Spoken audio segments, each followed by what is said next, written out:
All right, it's 7:02. We're going to call the meeting to order. The City Secretary, is there a quorum present? Yes, sir.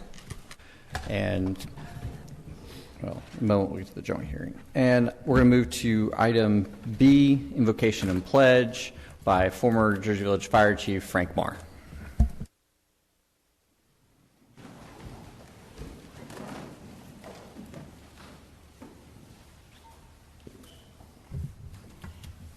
In the name of the Father, and of the Son, and of the Holy Spirit. Amen. Take a few moments to slow down, relax, and enjoy the season we're going through. I know this is Christmas season, and everyone is very busy. Take a few minutes and enjoy this season for what it's for. Do a little something different, slow down, and visit family and friends during this time. Say a prayer for all our men and women who serve in the armed forces. Say a prayer for all of our firefighters, police, and EMS who will still be working on these holidays. Heavenly Father, continue blessing our mayor and city council and all of our city employees.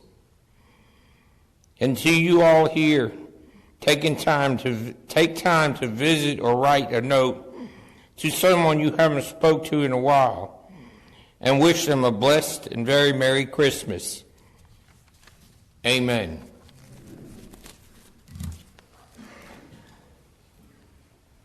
I pledge allegiance to the flag of the United States of America and to the republic for which it stands, one nation, under God, indivisible, with liberty and justice for all.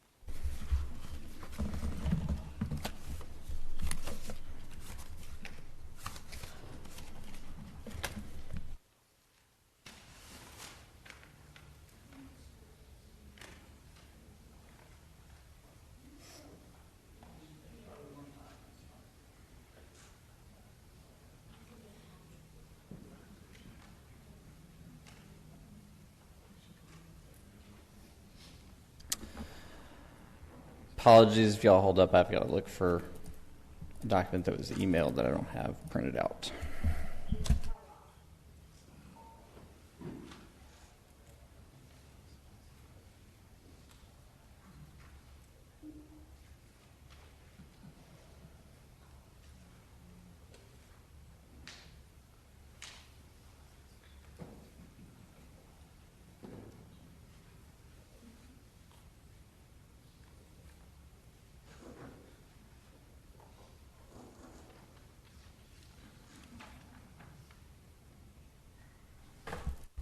I don't see it in here. So we're going to move to item C1, conduct a joint public hearing with the Jersey Village Planning and Zoning Commission for the purpose of receiving oral comments from any interested party concerning the request of Senate RX LLC through its owner, Jeremy Jason Huff, for the specific use permit to allow the operation of a retail pharmacy located at 7342 Senate Avenue, Jersey Village, Texas, 77040, within the city limits in the zoning district F. This is the same pharmacy that is located just north of this location on Senate that has currently been operating, and they are in need of a second location. So at this time, I'm going to open up the public hearing. She's here, yeah, I talked to her. Rick Faircloth, the chairman of the Planning and Zoning Committee. We talked just before the meeting. There is a quorum of the Planning and Zoning Commission here. And so at this time at 7:06 p.m., I'm going to open the joint public hearing between the Planning and Zoning Commission and City Council. Is there anyone first who would like to invite the owner if she would like to make any comments?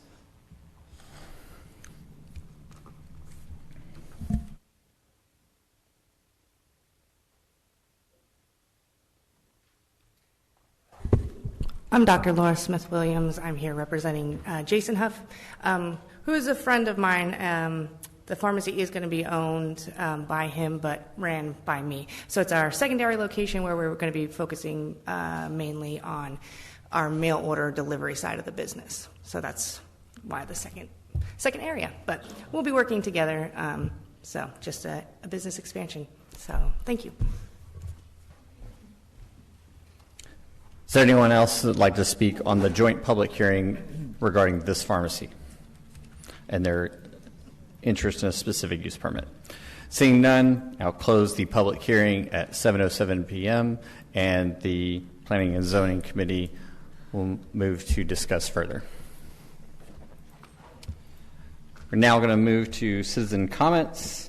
Citizens who have signed a card and wish to speak to council will be heard at this time in compliance with the Texas Open Meetings Act unless the subject matter on comment is on the agenda. The city staff and city council members are prevented from discussing the subject and may only respond with statements of factual information existing policies. Citizens are limited to 5 minutes for their comments to the city council.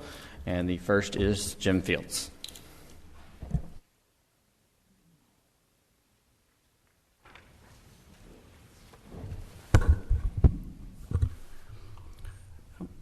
Good evening.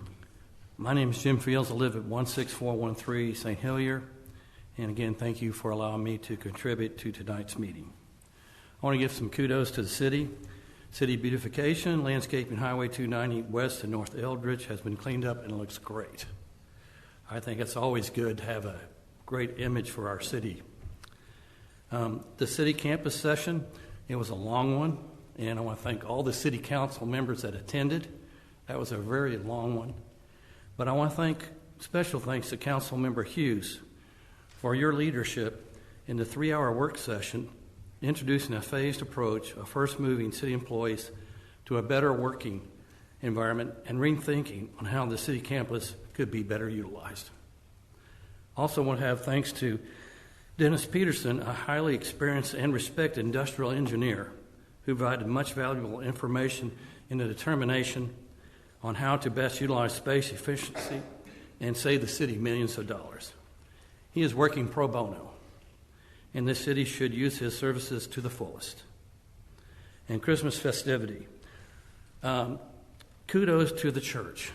It was this Sunday for a wonderful time celebrating Christmas. Riding the train, listening to the band playing Christmas songs, throwing axes. I don't know what that's got to do with Christmas, but that's what they had. Sledding, eating s'mores, drinking hot chocolate, and eating popcorn, and all which was provided for free. What a wonderful asset to our city. Recommendation. I believe all work session discussion millions of dollars should be videotaped. I videotaped the city campus work session on December 3rd, and the video should be available by tomorrow on Facebook group Jersey Village News, Texas. I also would like to recommend take advantage of the advice of experts residing in the city. They have our best interests at heart. Also, in the meetings, if you watch this video, I think, and this is, you just have to work at it, try to work together, show respect for other city council members and citizens in attendance by listening to what they have to say. This will make the meetings much more productive. And also, the city should not spend the $400,000 on the architectural design of the new city campus until the first phase of moving the city employees from the Civic Center to Building A and the city campus final design is ironed out. Concerns. Code enforcement. The community impact, the newsletter, reported that the home values in the area code 77040 have decreased. I believe this is in part by the lack of code enforcement. If you want to check, just drive down to Lozier and take a look. I think you'll be unfortunately surprised. This is why code enforcement is very important. The residential area generates over $9 million. I had said $3 million prior, $9 million in taxes for our city. Street collapsing between Sampson Park and Ride 9 months is so bad I have to slow down. Golf course. When $200,000 to $400,000 expenses were not included for the last 2 years in the golf course fund, how can we be sure what the actual revenues are? Sewer calculation, single meter residences pay more on sewer costs than 2 meter residences because the calculation is based on all water usage through the meter up to 12,000 gallons instead of the fixed usage by winter water averaging. To make up for the loss in revenues, increase basic service for all residences, 1 or 2 meters to make sewer costs fair for everyone. Questions? Somebody asked me this. City Manager, do you have an interest in the brewery on Senate? Okay, good. Then I'll let this recorded. No, he does not. good. I want to stop people bringing stuff up, and you need to snuff these lies. I'll correct that person. Will City Council be voting on the recording of the grant applications in the future? Because a couple months ago, he said, yeah, we're going to put that on the agenda. And I think no, maybe. Thinking about it still? There's no vote on the agenda. No? Okay. The Gulf Fund budget. Where is the cost for water used for irrigation? I could not find that. Should I just go back on Jennifer on that one, Mayor? City Manager? Can't name that one off the top of my head. No, I wasn't going to pressure you that on that one. So you just contact Jennifer, you think would be a good place to start? Put in a public records request, be a great place to start. Okay. All right. Thank you very much, and have a Merry Christmas. So a very small portion of 77040 is in Jersey Village. The Tinseltown on 290 is in 77040. I just want to make sure that I heard something correct. You intend to publish all of the citizen comments from the work session meeting?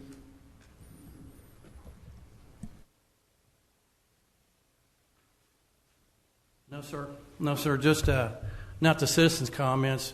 I started recording just after the citizens' comments, sir.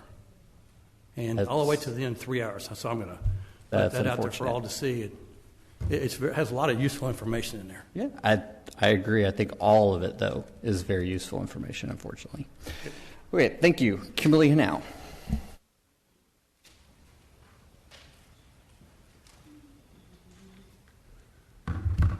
My name is Kimberly Now, and I live at 15601 Singapore Lane. Up until 5 years and 2 months ago, we lived also in 77040, which was between Hollister and Langfield, and in between Westville, New York, and West Tidwell. It was in the city of Houston, and we got the heck out of there as fast as we could to move here to Jersey Village. So as my 51st installment, Jersey Village technically had better weather in 2025 than the previous year. Sprinkled throughout were many events that brought joy to families, giggles to kiddos, and hope for our future. The early morning of July 21st brought a chilling delight of snow, which covered the retention pond areas, providing the Texas-style sledding. Watching families carry large sheets of cardboard boxes to enjoy the downward slipperiness and seeing so many photos and videos of their fun still makes me smile. On February 7th, we wished happy retirement to two longtime dedicated staff, Lori Cootie and Isabel Cato. During Saturday evening, March 29th, we were swaying to the sounds of the late Toby Keith. On Saturday, April 12th, we celebrated the founding of our little village with fun, food, music, and conversations. The next Saturday, kiddos of all ages hunted for Easter eggs, enjoying the fun pursuit before the squirrels could. On May 3rd, Jersey Village Fire Department welcomed the newly graduated Community Emergency Response Team volunteers. That next morning, brave and energetic youth ran and biked their way to complete the duathlon. We also enjoyed a snappy dueling pianos debut, Fajita Fest at Clark Henry Park, and the Jersey Village High School graduation ceremony. During June, the Australia and Solomon Streets infrastructure work began. Though the sadness of losing so many 50-plus-year-old trees was devastating, the process of upgrading the fresh and sewer water systems with wider streets and sidewalks makes for more efficient drainage and walking and biking enjoyment. June's massive delight was the grand reopening of Carol Fox Park with a swarm of excited and energetic children exploring the safer yet adventurously amazing playground equipment. The 4th of July started with a parade of floats and treats, followed that evening by live music, food, and painting booths. Then the sky over the Jersey Village Nature Trail lit with fireworks. The annual city budget meeting, typically the second Friday of July, may be an all-day event of sitting quietly in a hard chair, but the information and process you will learn as our city government does not swing by the seat of its pants. August was quiet, but our cars were clean and shiny thanks to the Jersey Village High School Gold Dusters annual fundraiser. September saw the homecoming parade stroll along the school streets with candy and cheers. October opened its doors to National Night Out, the second annual Brewfest, followed by Fall Frolics trunk or treat of scarily happy children and tired parents. November's round of dueling pianos played us right over to the first ever city-sponsored turkey trot. December may not have begun very chilly, but the 10,000 pounds of snow began holiday in the village on the right tobogganing track as kiddos kept warm, enjoying such rare delight, while vendors filled the civic center and parking areas, and visitors filled their bellies with food truck cuisine. The largest and brightest parade of lights filled the streets with cars, trucks, golf carts, Santa, and a pony. The Grinch stole last Friday night to give families a break, while the JV Fire Department, Santa Claus, has early visits before touring our village on Christmas Eve. The City of Jersey Village has been recognized as a top workplace in the Houston metro area for 2025 by the Houston Chronicle. This marks the second consecutive year and the third time in 4 years that the city has received this honor. Out of 208 total organizations recognized this year, Jersey Village is only one of 2 cities to earn a place on the list, underscoring the city's commitment to being an employer of choice within the region. Your average Joe farmer could wonder if the egg came before the chicken or the chicken before the egg, but if having happy city staff makes living in Jersey Village the best place to live, then I think the people that love living here agree, as would Clark Henry. Happy holidays and Happy New Year. Thank you, Kimberly. No other citizen comment. Moving on to the city manager's report. Austin Blease. Mayor, councilors, the report's in front of you. Happy to answer any questions you might have. Let me get to it. Hold on, sorry.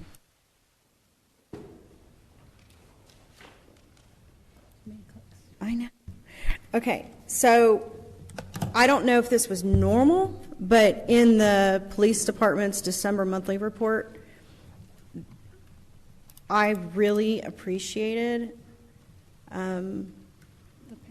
like, the pictures. No, what I really appreciate is I'm big on educating the public. So this is how much we're down, or the reduction of a certain type of offense. This is what that offense is. These are examples of those. And I just thought that was really helpful. Is that something you do annually? I don't remember last year. Yeah, it's part of the TPCA accreditation that we do an annual report over the entire department and all the aspects. And at the bottom, you'll see the big 4 reports where it talks about our use of force, our pursuits, our metrics when it comes to officer injuries and things like that. That's all encompassed in this monthly report. Every month, I always put in there all of our crime stats and rates and things like that. And so, can't applaud our staff enough this year. They did a phenomenal job of adhering to the principles of being out there, being present, being proactive. 98% increase in our traffic stops, which doesn't mean that we over-police, because we're down 7% in our overall arrests. So they're making ethical and good decisions whenever they're making decisions whether or not to arrest. But we kind of set out with the mission early on in the year to reduce our burglary of motor vehicles, crimes of opportunities, and we set a goal at 5%, and we achieved that by 18% this year in a reduction in overall. And I just can't congratulate that staff enough for their efforts out there each and every day and night. I think 90% of it is in front of my house, by the way. Also, sorry, I have to scroll up and my mouse is not very good. So you had a couple of employee recognitions. You had Officer Anderson and Officer McNeil. If you haven't had a chance to read about them, It's in the report, so appreciate that. Another report that I just kind of wanted to highlight is the Public Works Department, which sounds super boring, but they're really good at highlighting, like, hey, this is what you guys told us, and this is what we're working on, and they'll do a spotlight on an employee as well, so you kind of get a little introduction. And so Jason Mahan, I'm not sure if I'm saying his last name correctly, but they gave an employee shout out to him. So I just thought I'd kind of mention that. Because we're talking about the PD's report, though, all of the departments have really stepped up in the last year. Like, it's really impressive. The manager's report has really come to a new level. But since we're going to be talking about traffic a little bit later, I will highlight the fact that traffic stops 2024 to 2025 versus 2023 to 2024 are up 94.8%. It's double. The Jersey Village Police Department has been working very hard to correct a lot of the public's traffic concerns, and I'm sure imported crime doesn't care for it, but it's up 94.8%. Any other questions of the city manager? All right. One other thing, and this goes back to one of the commenters spoke about it. What we did 12 nights ago when we went through the workshop, and I think that was a productive workshop. I'm afraid that we as a council might have set a precedent on something, whether it was intentional or not. And also, I think we sent a message, and I don't think it was intended or not. And with some of the ways we did this, I think in the middle of a process, we inserted a third party who, this is not speaking about that person, it signals a lack of trust in both, whether we intended to or not, in both the vendor and our staff, and and our well-established procurement process that's been around for a while. So I want to make sure that we have the opportunity, not necessarily tonight, but in January, to correct any perceptions. If this is a one-time thing of inserting experts in the middle of something, okay, then let's say that. If this is something council would like to do and wants to see going forward, because we have a bunch of projects coming up. We have a pool. We're talking about a bunch of public works projects tonight. Then I think we need to set guidelines and boundaries, what size of projects we want to do this for, who the experts are, what the criteria are, and go forward with that. It's not to knock people or our decisions, but it is to open up the door for a process, because we are an institution as a city and as a council, and we have a bunch of interested stakeholders involved, and we need to make sure that they know they have a consistent and intentional process involved. And I could add a few more ideas to that, and we can discuss it maybe as an agenda item in January. But I just want to make sure that if we're going to change the process of projects and vendors and how we handle those and how we direct staff, we do so very intentionally and set some rules around that.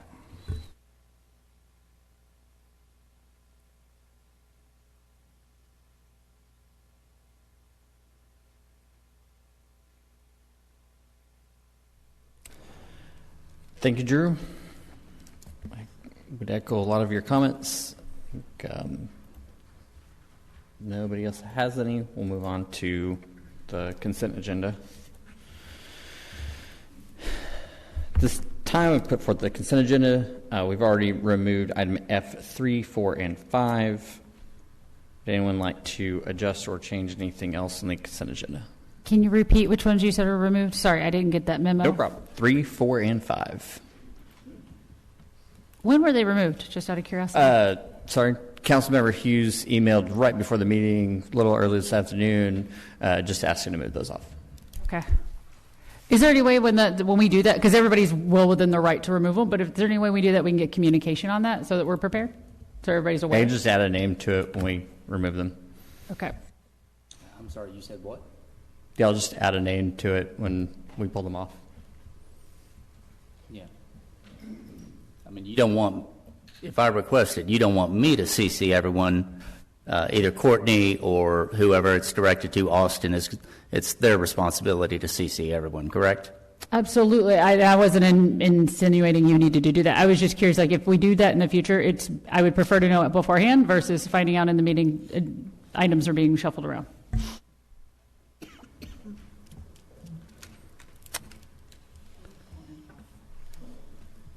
As I receive emails to remove items of consent, I will forward that on to all of council so they're aware. Thank you. Looking for a motion on the consent agenda.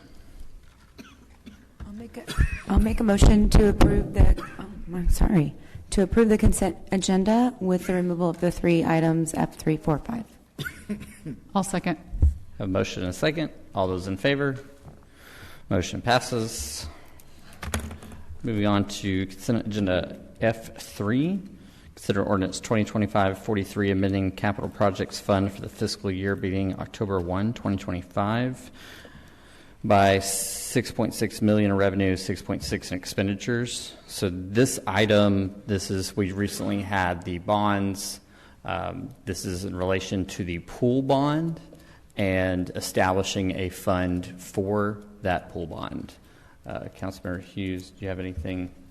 Yeah, and the reason I removed these 3 items, Jennifer, is I just wanted to have you explain, like in this process with the pool bond. The voters approved the pool bond for $6.5 million. The city's going to be moving forward with design and ultimately with construction.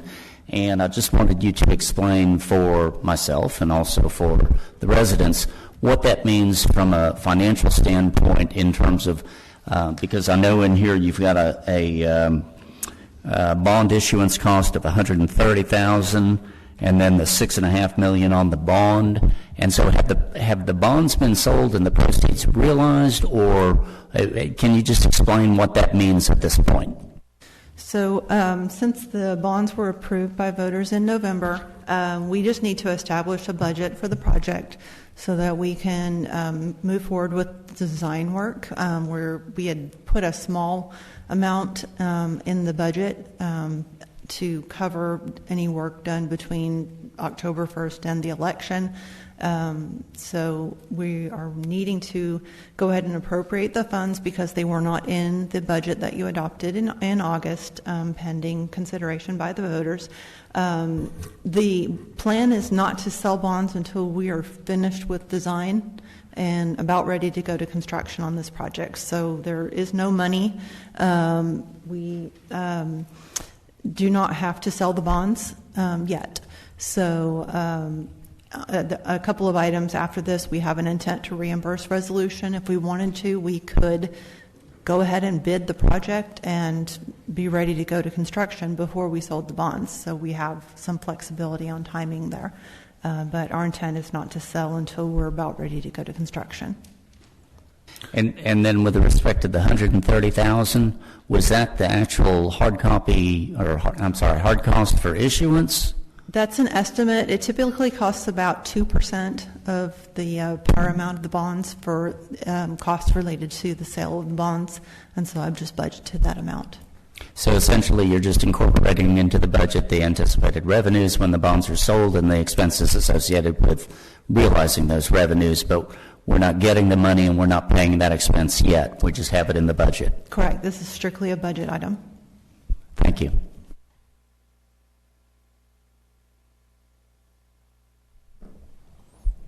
Any other comments or a motion? Move to approve ordinance 2025-43 with respect to the modification of the budget with respect to the municipal bonds for the pool project. Second. Motion is second. All those in favor? Motion passes. Moving on, F4, consider ordinance 2025-44, amending the budget for fiscal year beginning October 1, 2025 to reflect revenues in the general fund of the amount of $3.1 million and expenditures in the general fund of $322,000 and expenditures in the utility fund to the amount of $60,000. So this is basically the same on the utility fund, the $20 million bond that we did for water wastewater improvements.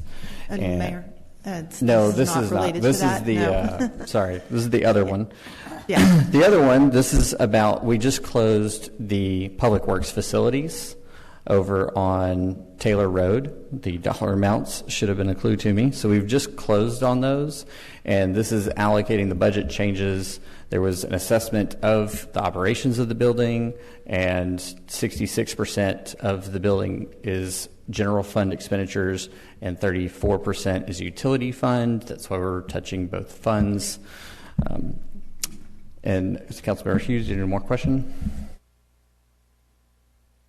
Again, Jennifer, I'm just looking for my benefit and for the benefit of residents, kind of a general description. Obviously, you've got 3.16 coming in from sales proceeds, 207,000 being the cost of the sale that was paid presumably to the brokers and or other expenses associated with it.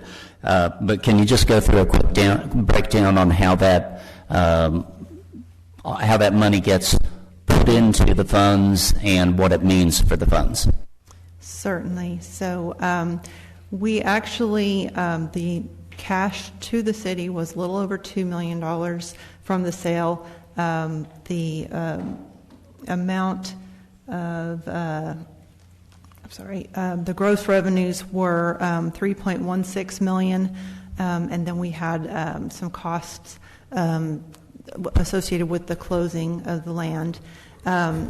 Part of the agreement with the sale was a lease back of the property, and so we have agreed to lease back the property at a rate of $16,470 per month, as we still have staff and equipment that we need to house in the facilities. And we're talking about 2 tracts of land.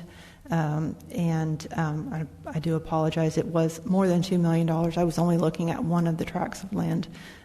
So we netted about $2.9 million after the costs of the land sale.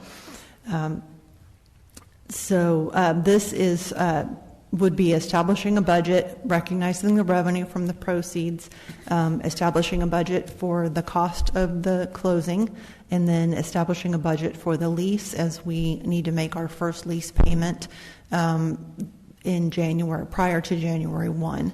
And we did not include that in the fiscal year 2026 budget. So it's establishing the budget in the general fund for $115,000, which will take us through September 30th, and then in the utility fund of $60,000. Just so I understand that correctly, so the lease that we're putting into the budget of $115 from the general fund, I'm sorry. I'm trying to get the prospective cost, yes, both from the date of sale to, I guess, January 1st, and then January 1st through the end of the budget year, because we anticipate fully that Public Works is not going to be moved before, certainly no sooner than the end of the budget year. Right. So prospectively, we've got an expense in the budget of, I believe you said, $16,000 a month? Yes, it's the net is a little over 16. It's 16,470. So from the date of the closing, which was November 14th, prorated through September 30th, it's around $175,000. And so we're just establishing the budget between the 2 funds. Okay. But those funds, just again, just for everybody's knowledge, those funds, the rental of the property or lease of the property, is that paid in a lump sum or is it just paid monthly? It will. November and December were paid at closing, and then beginning with January's, we will pay that monthly until we vacate the building. So we have an option to renew if we're not ready to leave the building after the first year. Okay.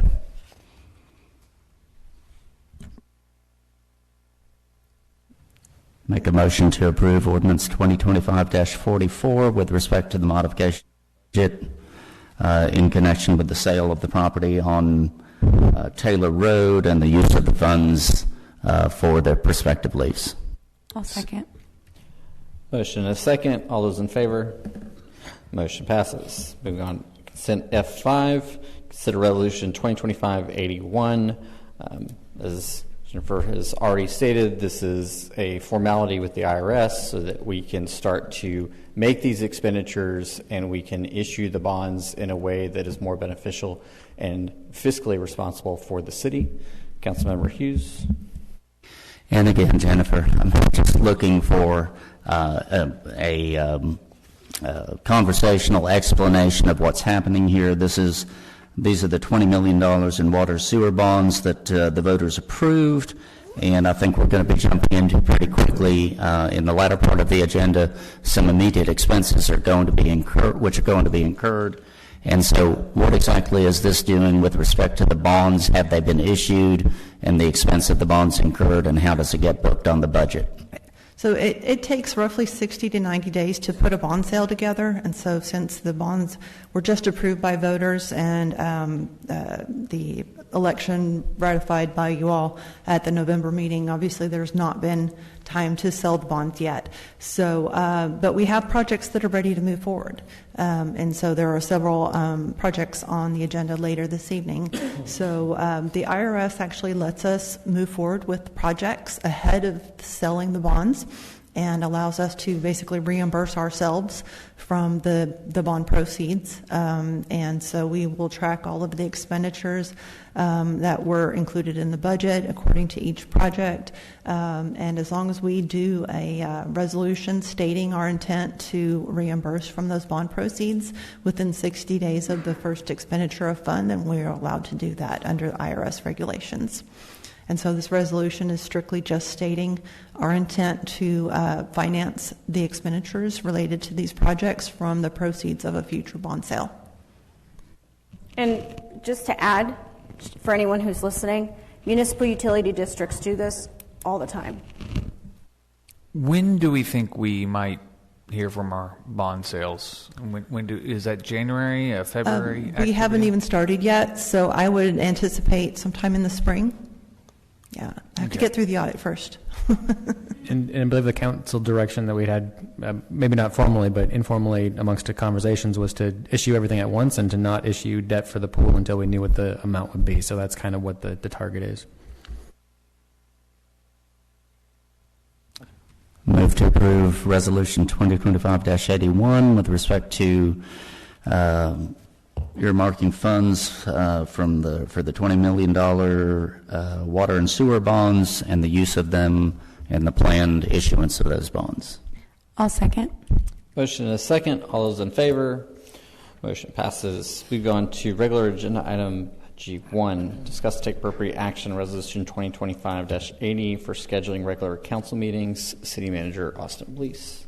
Mayor and councilors, this item here is to schedule the meetings for starting next year, June of 2026 through May of 27. We have a couple options here. Option one, council could consider moving the meetings to the third Tuesday of the month. Would avoid conflicts that we typically see December, January, and February. Another option would be to keep the third Monday of the month as the regular date, but adjust for holidays, canvassing, conferences, those types of things. So tentative dates are in the agenda here before council. Council would just need to choose which option one or option two.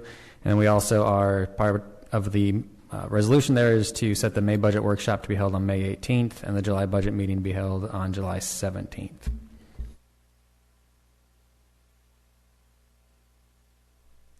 Does anyone have a preferred option?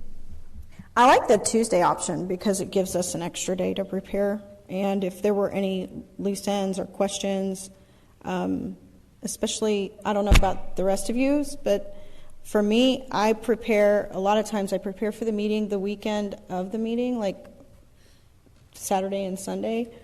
And so I don't want to bother staff with a bunch of questions on a Sunday afternoon. At least I could get them, get answers Monday and be able to finish. Yeah, I will say that's a good point because obviously, like my late requests for moving something from consent to a regular agenda, if the meetings are on a Tuesday, it gives an extra day for that. I agree with that. Yeah, and then I think we take a look from a council perspective, but also with the new legislation that makes basically agendas go out a week ahead of time, it gives council staff a full work day to prepare and go through. So I think Tuesday might be better all the way around.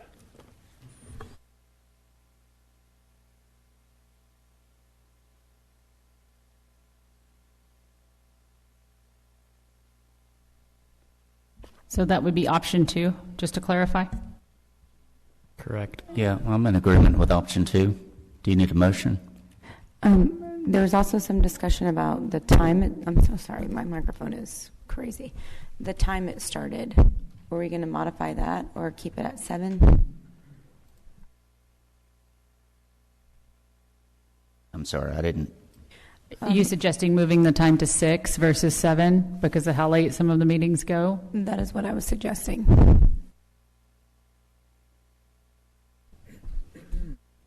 I can certainly understand why that's a suggestion, because sometimes it's really hard when you get out of here. Some of these meetings, a lot of people don't realize we'll go into executive session, and there's times we don't get out till midnight or even later. And that does, I mean, it's an extra hour might be helpful. I don't know how everybody else feels.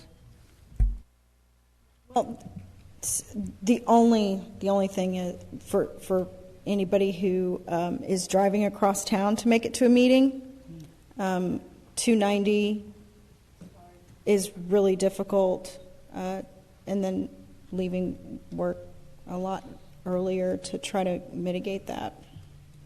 I know that I would have to adjust my work in order to make a 6 o'clock meeting. And if I'm having to, there are residents that are having to. And it's part of the reason it's always been at 7. I agree, meetings run late. There's things we can do to improve that. So that's... I was just bringing it up for discussion because it was in the packet, not that I had strong feelings about it being at 6 or 7. I mean, I work 1 block from here, so I'm okay. But I know for when, I signed up for this, so I'm okay with the time. I just didn't know if it was being suggested earlier for community. So I think we're headed towards 7. I want to bring attention to, there is a line about the May budget workshop will be Monday, May 18th, 2026 at 6 p.m. and the July budget meeting Friday, July 17th at 8:30 a.m. I'm fine. Connie, is that a problem for you?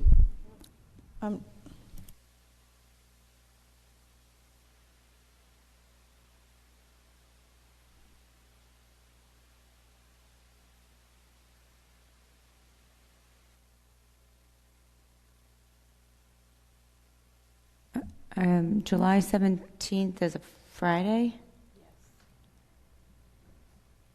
No, I remember looking at this the other day. No, it is what it is. Those 2 days, I'll take care of what I need to take care of. Is the Monday, the May 18th meeting, is that prior to the council meeting, or is that like we held this past year?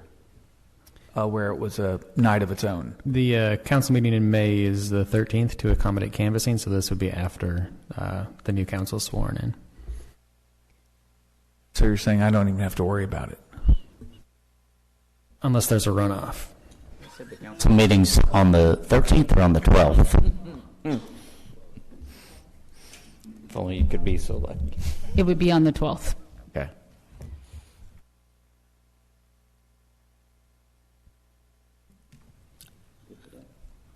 Yeah, those are. If it was every single month starting at 6, it would be an issue for me. But those 2, is that why you're asking? Yeah, and I think realistically, I mean, while we have these down and trying to create predictability, I think we can also look at them as we get closer, and I mean, that would be my inclination, but I'm good with it as is. Make a motion to approve 2025-80, resolution concerning the times for council meetings in 2026 through 2027, and going with option 2.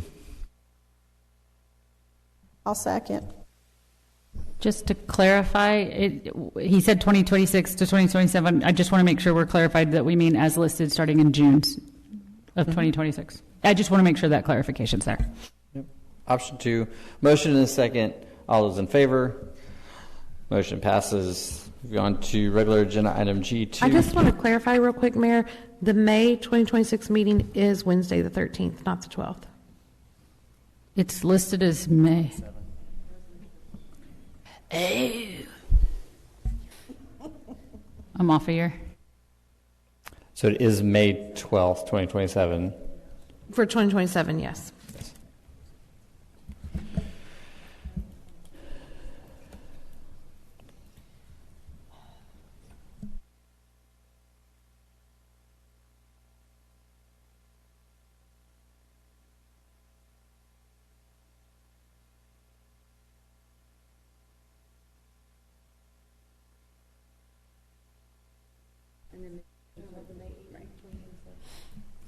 Which is a Tuesday.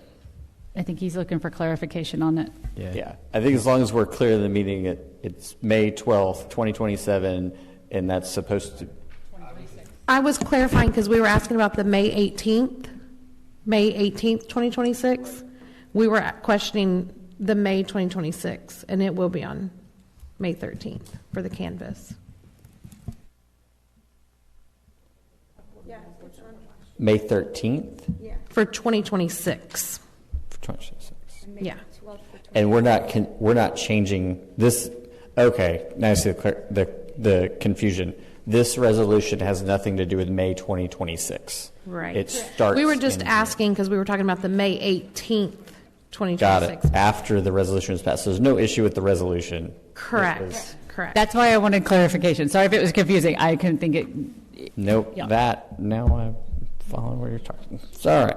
So we're going to move on to, yes, discuss G2, to discuss and take appropriate action on Resolution 2025-83, authorizing contract with CP2 Consulting for the facilitation of the City Council Planning Retreat and selecting a date for the 2026 retreat. City Manager Austin Blease. Mayor, Councilors, as part of the Council's strategic plan that was adopted in October 25, the Council requested to conduct an annual planning retreat. The planning retreat gives Council the opportunity to understand their roles as City Councilors and how they are to interact with City staff and set a strategic vision for the next 12 months. Doing this in May after the election, but at the start of the Council terms, allows the new Council to have a better understanding of everything and set the direction right away in the term. Ron Cox is who we lose last year. He's indicated he's going to retire. We have a proposal here from CP2 Consulting. The resume or her qualifications are listed here as well. Cost for the proposal is $12,000, which is on target for what was budgeted and what we paid last year and for what other cities pay. Staff is proposing to do this retreat in May, either on the 9th or the 30th. This will allow the plan to be made before we get too far into the budget season as well. Setting the date tonight also allows council candidates to mark their calendars and appropriately plan for this meeting should they be elected. Full proposals in the packet, and council may choose to approve the resolution and pick a date as well.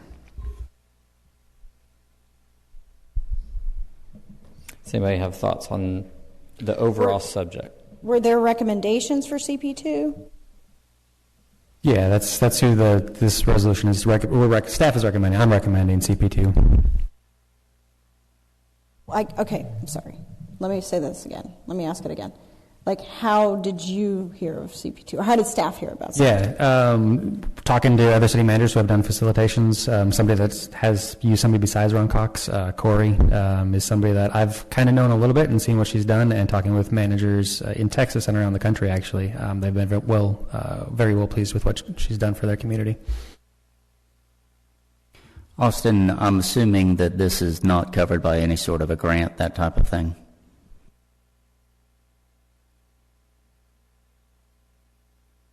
Well, I'll just state my opinion. While I thought the process with Ron Cox was interesting, and while I'm certainly committed to having a retreat, I don't know that necessarily paying a facilitator $12,000 is worth it. I personally believe that we could accomplish just as much, if not more, by having the open and meaningful discussion among council and staff coordinated over a 2-day period.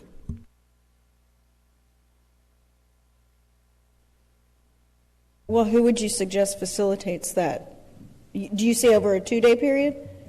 Well, we did it, a couple of hours one evening and 3 or 4 hours the next morning. I mean, it could be done in one day. I just, when you look at what we did with Ron Cox, and you look at the, list these items, and you list them all out, and then, put dots here, put dots there, break into groups. I mean, and basically you look at the report. I personally didn't find it that beneficial. I didn't find it that enlightening. I thought that the process of getting together with the department heads and interacting and talking about what's important and what's not important and what the priorities are, I think that's very beneficial. But, paying an outside consultant $12,000 or $13,000, I just don't see the value there. I think it's something that could be done by the mayor or the city manager. I think that anybody who knows how to run a meeting, you're only talking about, a dozen people. It's just not that difficult. That's my thought.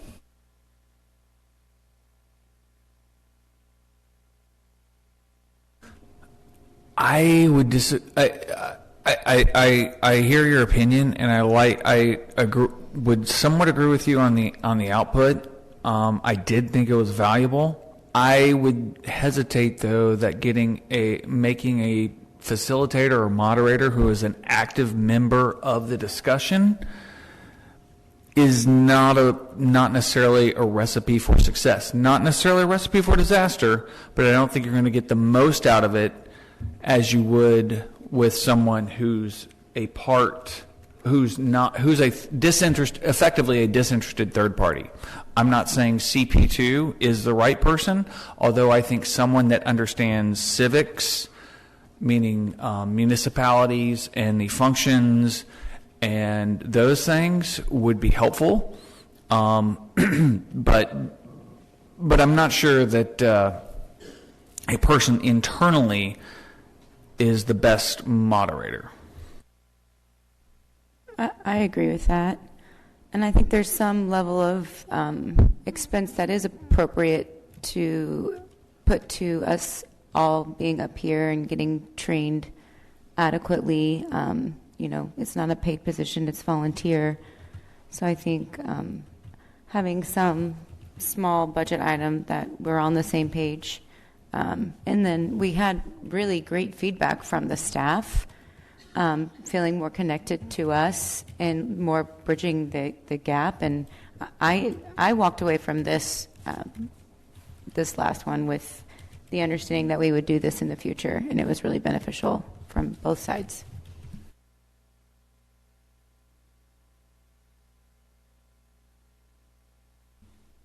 Austin, do you have any thoughts? I think Councilor Wasson was spot on. An outside facilitator is going to be able to say things that an internal person is not able to, and it's probably going to be better received by all parties when they say it. I think there's definitely some benefit to bringing an outsider in for this.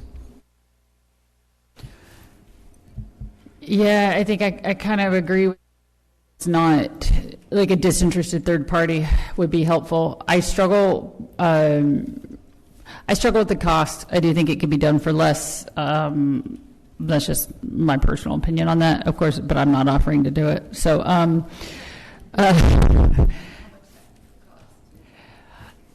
mean, I've seen it done with other companies, and I mean, school districts pay a lot more because of like numbers, right? But I've also seen smaller companies do it and pay in the $4,000 to $6,000 range. But I also think cities and our government makeup is very different, and it's a unique animal. So I don't understand. I think just a random person that can come in and say this is how people need to work together maybe doesn't necessarily understand the hierarchy and the communication aspect. So. Yeah, I do think it would be important. I think anything that kind of helps explain the roles and how we need to work together and things like that is beneficial. I also think you're going to be looking at a significantly different council in May, and I think it could be helpful. Were there other companies explored, and was the price range about the same? We looked at, so Ron Cox was one, he's retiring. We looked at some from the Dallas area, but they don't have quite as much experience. Some cities have used them, but not, the level of experience wasn't quite there. And just to verify, this is the total cost? Does it include any travel for the person? Is that also a separate cost, or is this the all-in cost? Total all in. Yeah. With the exception of food or beverage or that type of thing. But her proposal actually specifically calls out travel, facilitation, all that is all inclusive of this fee.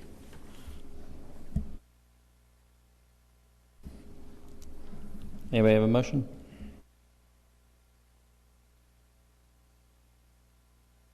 I do agree with Jen. I think I have an issue with the cost a little bit too, but ultimately, I can't imagine, like, if there were a completely different council sitting up there trying to facilitate, like, who would run that? I'm trying to picture that. I don't know who would run that, and No. I plan on being there. Yeah. But I have no interest in running this. This should be done by an But you're outside, uninterested party. right, you're an interested Yeah. party. Like, you're in it, and I mean, like with a lot of things with the city, the cost, I'm unfamiliar with any other comparable services, that if that's high-low, right in the same ballpark. But I do think it was valuable, and I think it's necessary. Well, I'll just reiterate that I think that, I mean, when you've got 6, 7 department heads who were there, and you've got 5 council members, city manager, assistant city manager, and the mayor, we're all adults, and we can work through things. I mean, we're not in litigation. We don't need an independent third-party mediator to resolve things. We're trying to figure out how to solve the city's problems, how to work together, what can be done to improve it. And I just think, where we can save money, we can save money. If it's a bust, it's a bust. But I think that if we all go in there with with an open mind about, hey, we're here to try to improve the way that the city staff and city council works together and accomplishes things.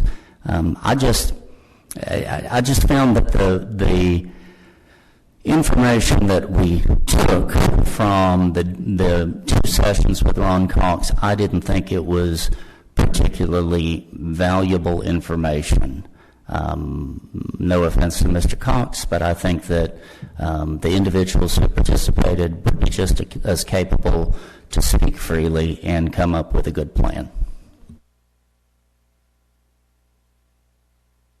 I also don't think that the retreat was just about conflict resolution or being able to talk to each other. I mean, there was a lot more than just that component of it. There's expert advice on how to implement certain things that we came up with based on his experience. And I don't know. well, here's the thing too, and this is going to sound wrong coming out of my mouth, but whatever, I'll say it.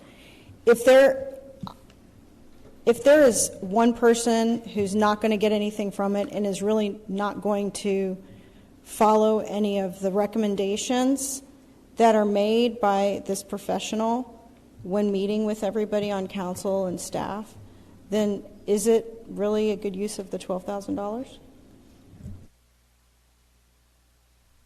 Are you saying if a council member is going to go rogue regardless?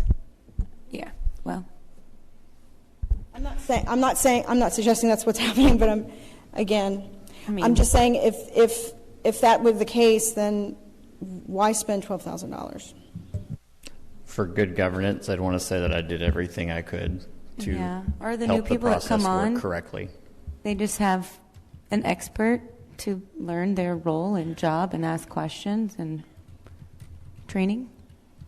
So I think, okay, so I'll agree, Simon, some of that stuff that Mr. Cox presented was really hokey.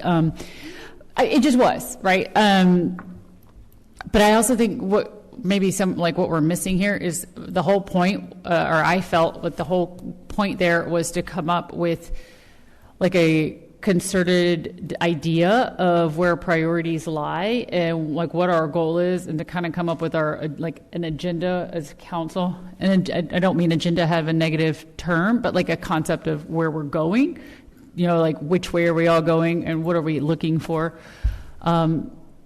So I do think that's important, like that aspect of it. But yeah, you're right. I mean, some of the stuff I sat there going, oh dear sweet God. But I also wonder, I do wonder how, you know, I do wonder how difficult that would be to be run from somebody inside the company. I think that within the government, I think that would be hard, because I think that would be difficult for Austin to run. I guess for me, it's more of like, well, if not this, then who? I don't have that solution. I don't have the answer to that. So I don't see a better solution than what's been presented. I mean, I'll just throw out an option. I know a certified arbitrator mediator who's a former Pearland City Council member, very well accomplished, could probably do the full day for us for $4,000 or $5,000. You know, if you're, you know, so inclined that City Council, the mayor, city manager, and staff don't think that they can work together in a collaborative way, respectful way, without having an independent moderator in the room to handle it, then, you know, if you need to spend the money, then spend the money wisely. I genuinely believe that we could accomplish it without a third party. But that's my opinion.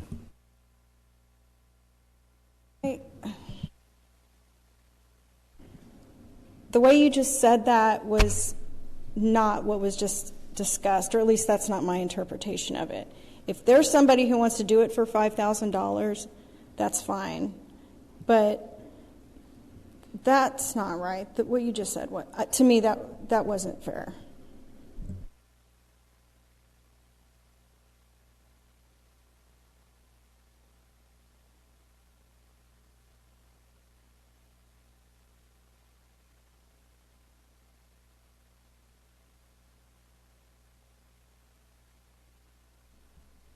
Any other comments, or we either have to move forward on the concept or pick a date or table?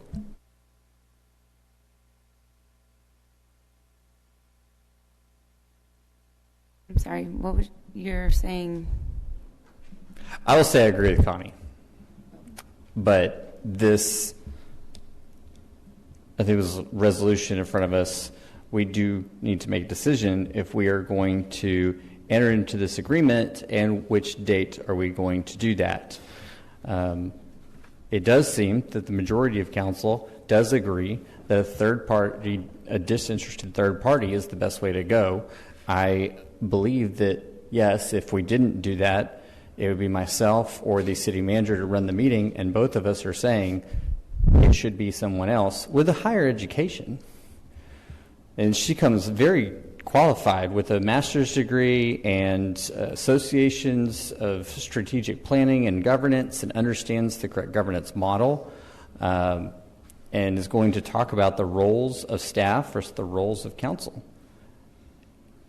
And so we need to decide, yes, we decided previously we're going to do this, and so now we need to decide, are we going to use this person or not?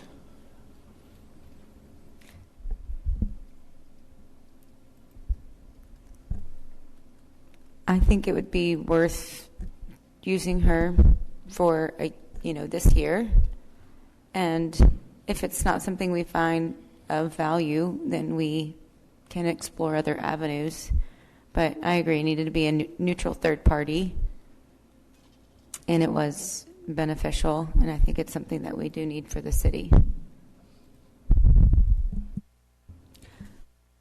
I'll just go. I'll make a motion to approve resolution number 2025-83 to enter into a contract with Corey Porras Place. And Councilmember Martin, as much as I appreciate the motion, we have to pick May 9th or May 30th also. And then let me do that. Of these, I see the project initiation dates of April, May, and May. It's May 9th or May 30th were the recommended dates. Okay. Those could be changed. Personally, I would recommend May 30th to give everyone involved. Everybody. May 9th, you just won an election. You're tired from a lot of things. There's Yeah. a lot of things changing. May 9th, May 30th. I'm okay for May 30th. Just for those who haven't looked at their calendar, that's the weekend after Memorial Day this year. That is a Saturday, May 30th. So will you be making a motion to approve this resolution 2025-83 with the date of May 30th? That is what I was doing. Second? I'll second. We have a motion and a second. All those in favor? All those against? 3-2, motion passes. We go on to agenda item G4. Is that correct? Yes, there it is. You're right. Yeah, I didn't mark it off. Okay. Discuss to take appropriate action, Resolution 2025-88, authorizing city manager to enter an agreement with HR Green to provide design, bidding, construction management services for Seattle Village West Road Water Treatment Plant Improvement Projects. City Manager Austin Blease. Mayor and councilors, this is part of the bond projects that was approved by the voters. These are the water projects that are on the CIP for fiscal years 26 through 29.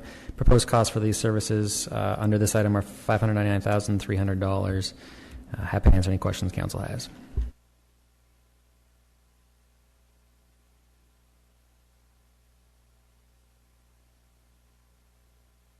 Austin, the $599, that's all for the design services, and does it encompass the services in the supporting exhibits by the other subs? Right, so it's everything listed in the proposal here is what is included.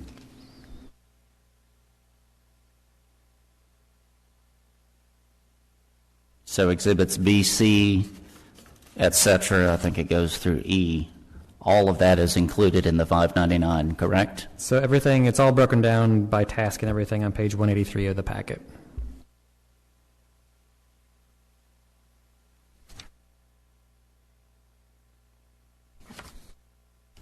And then the total project cost is the 4.8? That's the estimated construction cost total.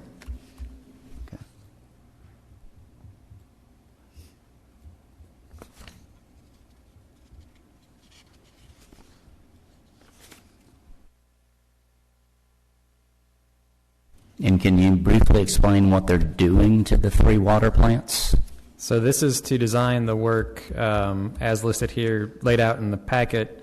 The GSTs, the ground storage tanks, the booster pumps, the wells, the chlorine, the feeder systems, the sump pump improvements, electrical improvements, the chlorine gas feed improvements, everything listed out in pages 172, 173, 4 of the packet. So they're also, not only they're doing design, but they're also overseeing the contractors, almost a supervisor, if you will. Correct. Yeah, they'll do everything for the design, the conceptual final design, bidding, construction management, all of that.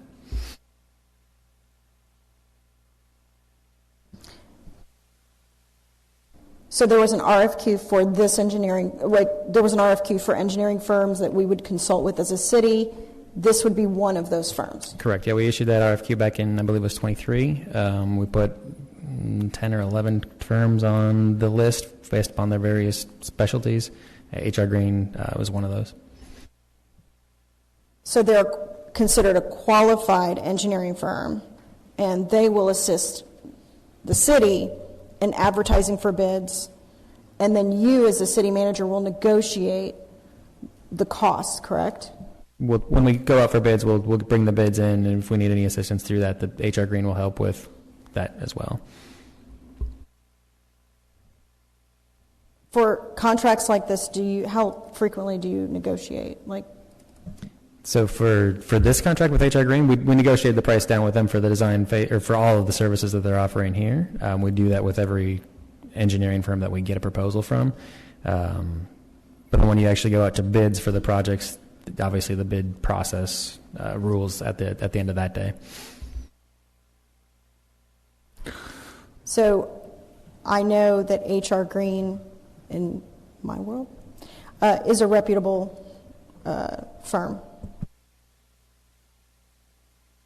Is the 599 included in the 4.8 million, or is that in addition to the total project cost?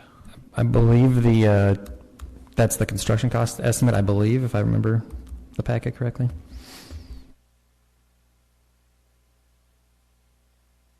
That's the cost for services, is $599, correct?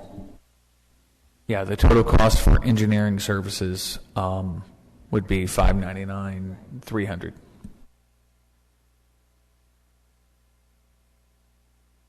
And these are engineers' estimates at this point in time. Obviously, we'll have better estimates as they actually design the project, and then we'll know real numbers once we go out to bid. So that 4.8 is a guesstimate at this point. Okay, but separate from the 599. If I had read better, I probably would have found that. So thank you.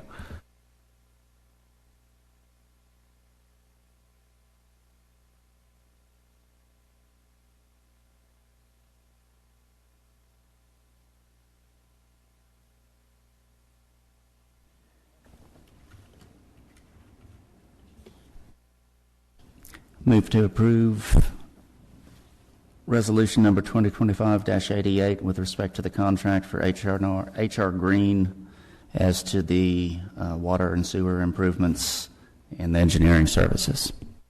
I'll second. The motion is second. All those in favor?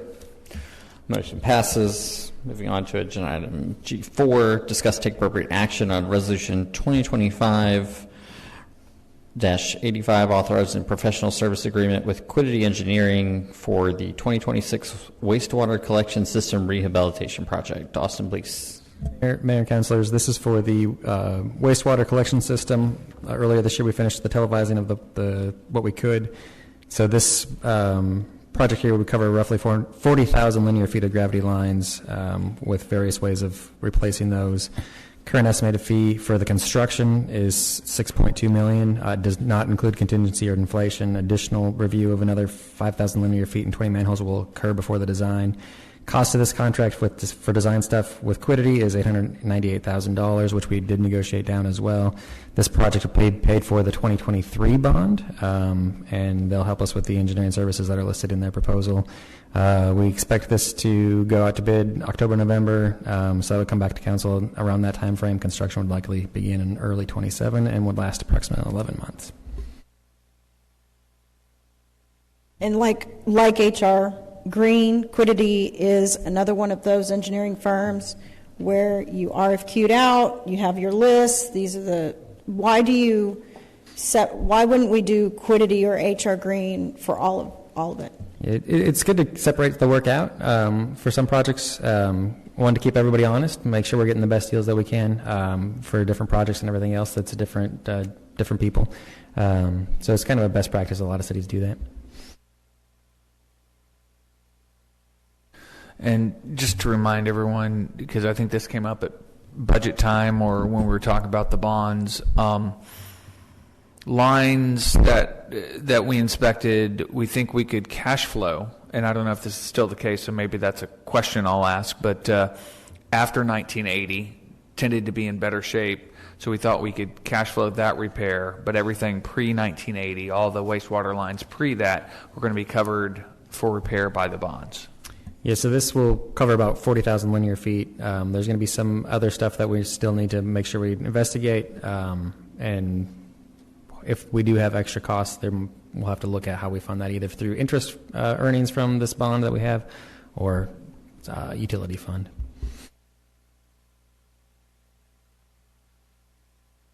Thank you.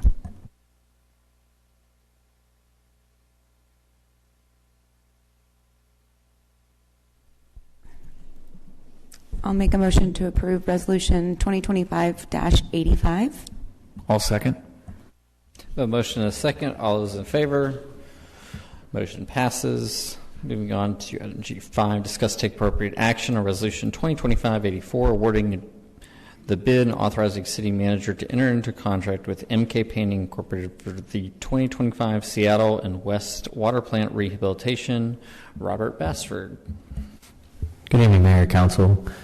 The city solicited bids for the Seattle and West Water Plant Rehab Project, which will restore aging ground storage tanks and a hydromatic tank as well. This project includes complete interior and exterior recoating, structural repairs, and other essential improvements to the water storage facilities. The alternate portion of $20,000 represents a dehumidification application that will prolong the life of the recoat. These improvements represent the water plant projects that are on the CIP project for fiscal year 25, water lines 8 and 11 on that CIP plan. 3 responsive bids were received. MK Painting Incorporated submitted the lowest responsible bid at $783,000. Funding for this project is available through the certificates of obligation approved in the 2025 bond election, which allocated $20 million for water and wastewater infrastructure upgrades. Robert, I have a quick question, if you don't mind, because I feel like it'll come up if it doesn't get asked. Can you explain how this is different than, let's just say, a random person with a can of paint wanting to do it on their own? Yeah, it's very specialized work. Also maintaining operation, a normal operation while this is happening. And there's more than just recoating and painting. There's some structural improvements that will take place to these tanks as well. So it's very specialized work. I'm happy that we got 3 responsive bids. Typically, you don't find that many, but I'm happy with 3. But yes, it's more than just someone going in there with a can of paint. Absolutely. How often do we do this sort of work? Is it once a decade, once every 20, once every other year? It definitely hasn't been done since I've been here. It usually comes up on a 10-year CIP, but give or take, we'd have to do more research on that specific on how many years go between. Is there a warranty on work like this? Yes, it will come with a warranty. I don't have the specific warranty listed here, but I can get you that information. Typically, it's a 1-year warranty. Is a 1-year warranty for something like this typical? Yeah, that's typically what you see for major projects. And I ask because it gets hot in the summertime, so paint peels and coatings peel.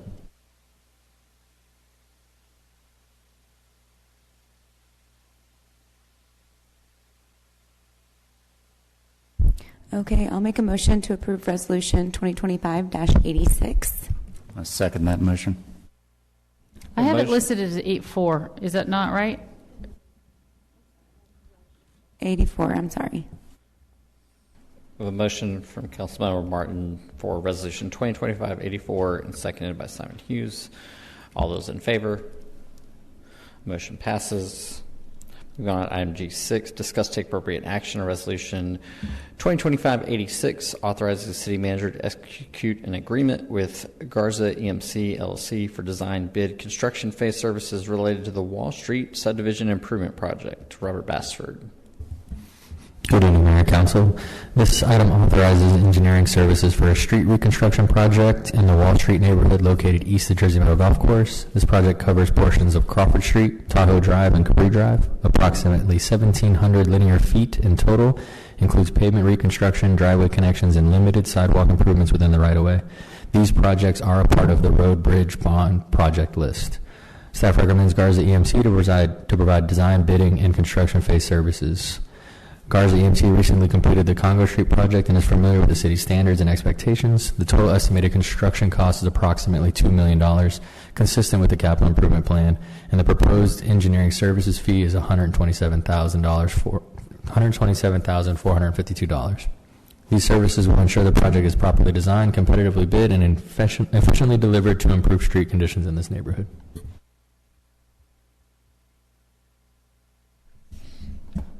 Any questions or comments?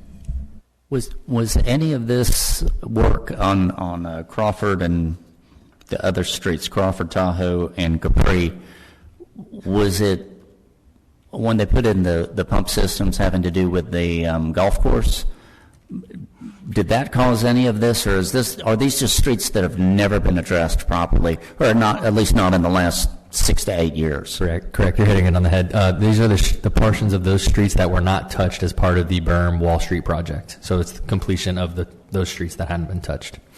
Okay. And that's what was kind of confusing, because it was talking about the Wall Street project, and Wall Street was completely redone. But these are the little off streets behind it that just never got touched. And I know I've heard some residents complain about the quality of the streets in that area. So I appreciate the clarification. Not necessarily directly dealing with this, but hindsight being 2020, or whatever the perfect vision is, and so lessons learned, right? Chart it down. Would we have been better off to include all these streets as part of that project? So I'll take that. The reason we did it is because of the grant funding associated with it. It would have been, we couldn't straight face the rest of these street panels as part of the grant funding. We could have done a separate contract for these things. From a grant reporting standpoint, it would have been a little bit more headache engineering wise, those types of things. Could we have? Yes, but at that time we made the decision not to, just because of the grant funding involved. Fair enough.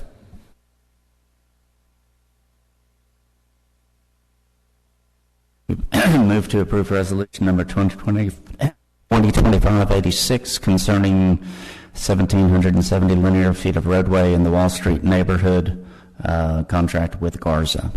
I'll second. We have a motion and a second. All those in favor? Motion passes. Moving on to G7, discuss take appropriate action on resolution 2025-89, receiving P&Z Commission final report regarding Senate RX LLC. Rick Fairclough, can you come up to the mic, Rick?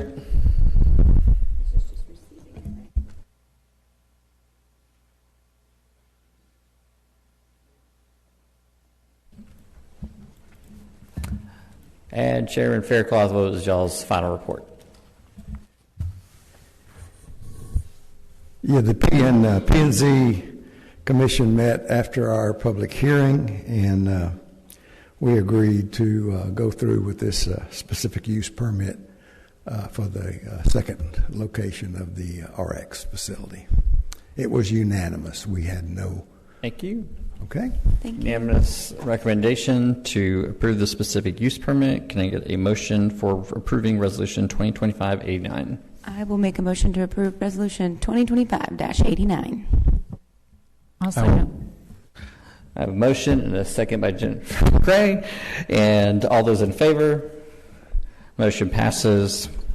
Now moving to G8, consider ordinance 2025-46, amending the comprehensive zoning ordinance, granting Senate RX a specific use permit.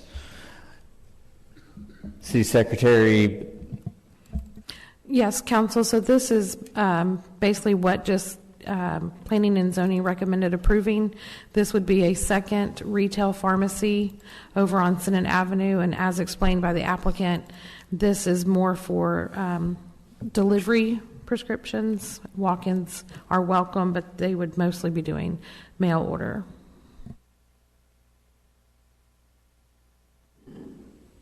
Any discussion or motion?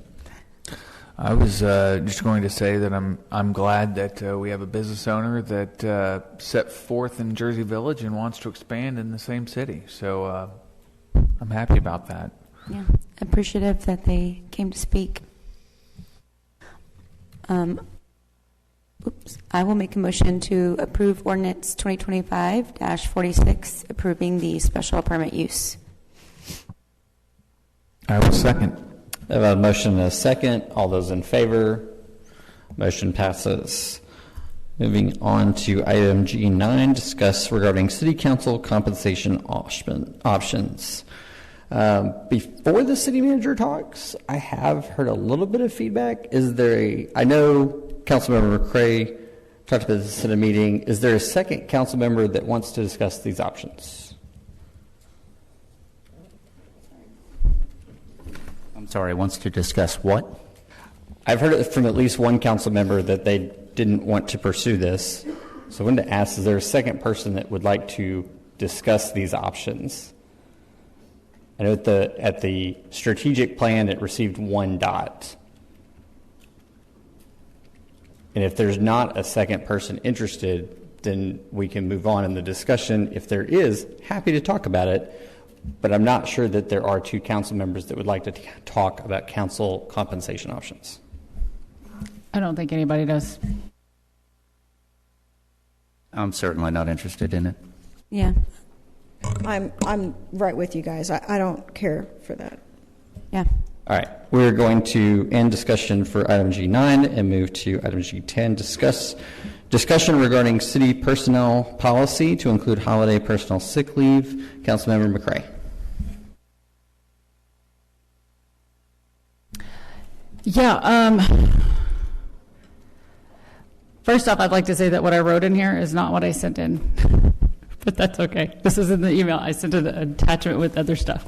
What I was talking about here, what I wanted to bring up there is to talk about the rollover of personal and sick leave. If you guys recall, last February, we had to make, I believe it was February, not the January meeting, we had to make a budget amendment when for a transfer of a large sum of money because 2 people were retiring and they were taking out their, their accrued hours.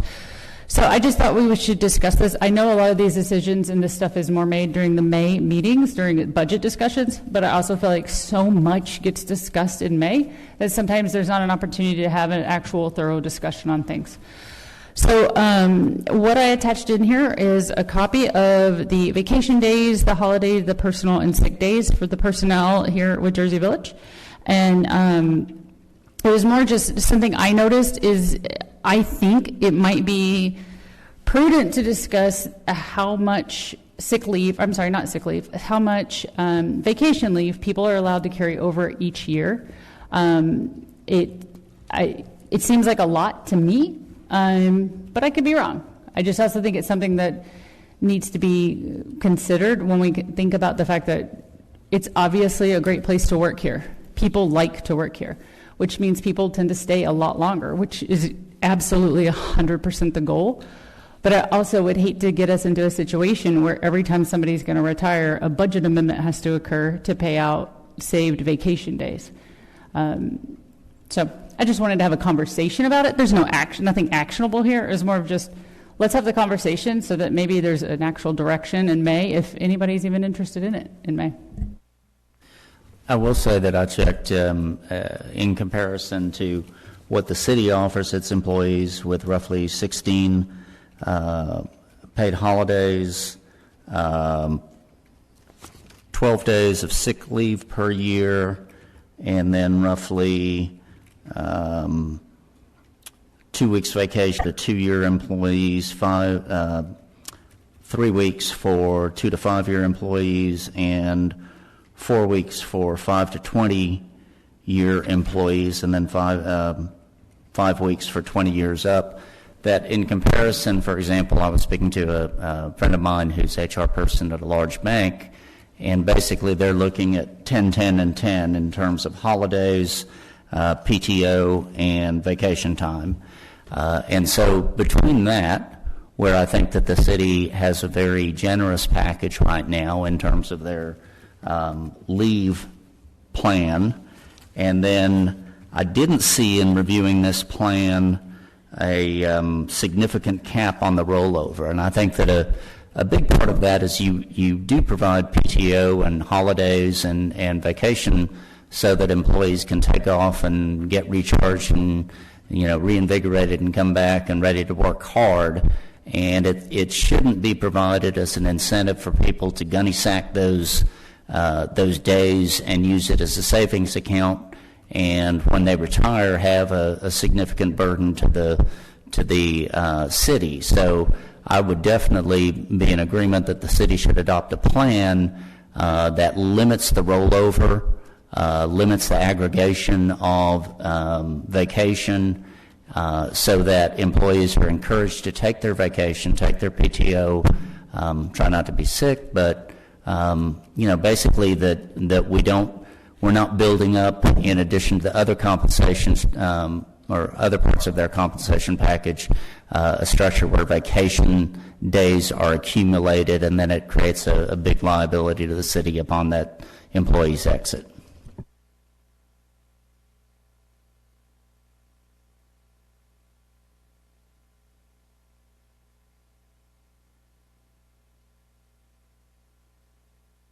One of the things that I know that Councilmember Hughes just mentioned, a company that he talked to that separated sick leave from regular vacation time. The company I work for has a PTO policy, which is basically your time off, your time away from work. Sorry if you're having to use those days because you're sick, one of those things. But it leaves for maybe a higher amount than normal. I would, I don't know if that's always possible when you have maybe hour employees versus salary employees versus other things. Plus, when you're dealing with a civil service, there's more regulation that goes into that. I'm not vested in these details, and I'm not going to dive into those, but I would encourage the exploration of that if possible. If it's not possible, that's completely fine, and I understand some of the reasons too. That's where I'd be going with that. I mean, I'd or cut out and just have no sick leave, and if you're sick, stay away from work, or work if you can, and use your vacation days for vacation. And if you're constantly sick, that's a conversation that your manager and team has to have, and revise that. Once again, not always possible with different workforces. The rollover, that's one thing that shocked me. Once again, if lowering those limits is probably something that would benefit the city. I know it is a benefit, but I also think that the city of Jersey Village has such lucrative other benefits, and rightfully so. We have a great workforce. I think that could be worked through, and even if we need to, even grandfathered to some extent. Again, I also leave some of this. I think we've left some of this to the discretion of staff, but I think there's also some direction we can provide. I think kind of what I was really focusing on, to be honest with you guys, if you look at subsection D under section 2, vacations, you'll see, so if a person is here for 0 to 2 years, they get 80 hours a year of vacation, and they're allowed to roll over 160 hours, which means to me, that says, like, for the first years, you don't have to take your vacation at all. And to me, that just seems a little odd, because the whole point of vacation is to take a break from your job. I also, I do appreciate how, where it talks about full-time personnel, there's a separation for fire personnel. I'm assuming because it's calculated on 24-hour shifts, and I appreciate that, because it does need to be understood that is different. It doesn't apply to an 8 to 5 job. I was a little curious why police wasn't on that, but then I thought to myself, while their shifts may be different, I'm assuming they're still 8-hour shifts. Maybe that is not a correct assumption. Is that a correct assumption?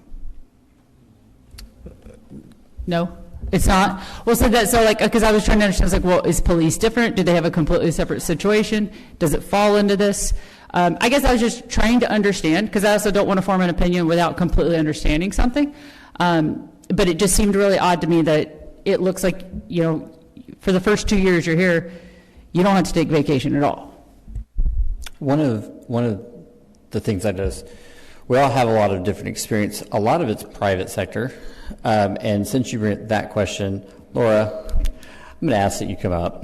And I know you're prepared with a number of things, and you can really speak. Laura's our HR director and can really speak to why police is not in there, because there's a little bit of difference in pay. And how did we come up with some of these? How did we get here?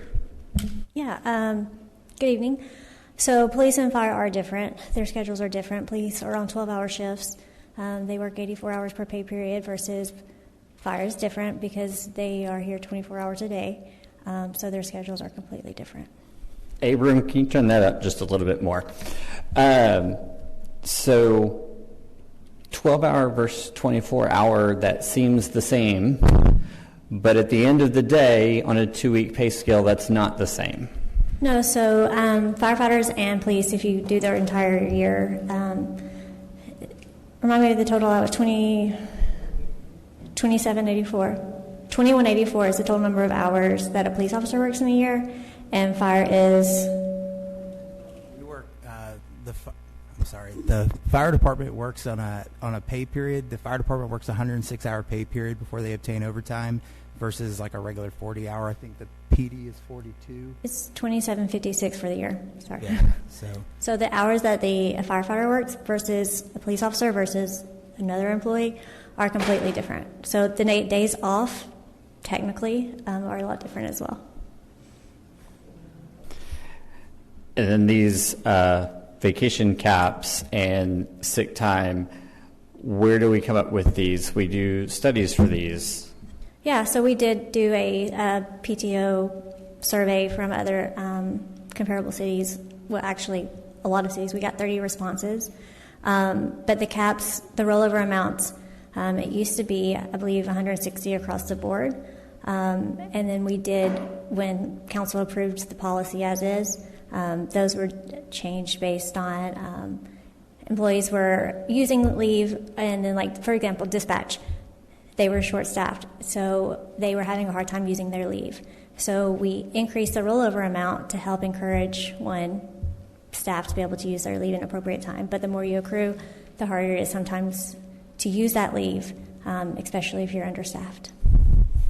Were the studies that you consulted produced by TML, or who provided those? I did a survey, so I'm part of the HR group there's like literally 200 and something of us on there, and so I sent out a survey asking about their PTO, their rollover amounts, their payout amounts, that type of information. And so those are the responses that I got. And I did the survey. Is that study that you did documented somewhere? Yes, sir. Just out of curiosity while you're up there, because to me it does play into this, whether my colleagues would agree with me or not. How many, if any, employees in Jersey Village are hybrid employees or work part of their time at home? Maybe one full-time, maybe one. Austin? Nobody on a regular basis. We do allow some remote work if necessary for sick kids and that type of thing, but nobody's... Pretty much everybody's here on a daily basis. Right. Yeah, I was just saying we have an IT that works for the most part at home, but outside of that one IT employee, almost everybody is in-house.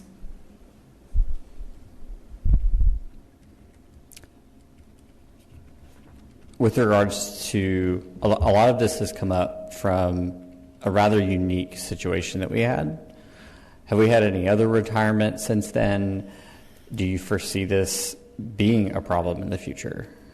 It was a unique situation where we had 2 director levels.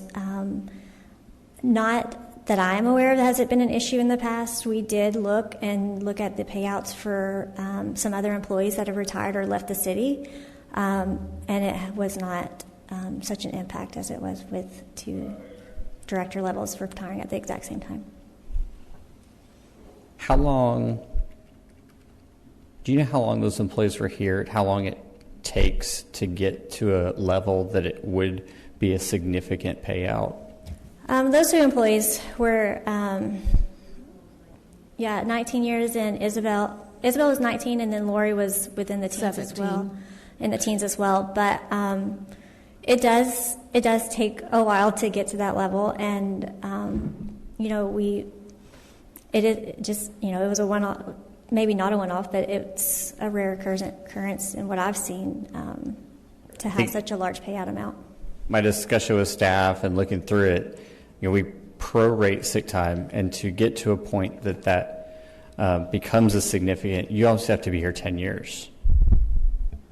I think it's 12 and a half years without ever using a sick day before you would actually hit that upper threshold. Can you,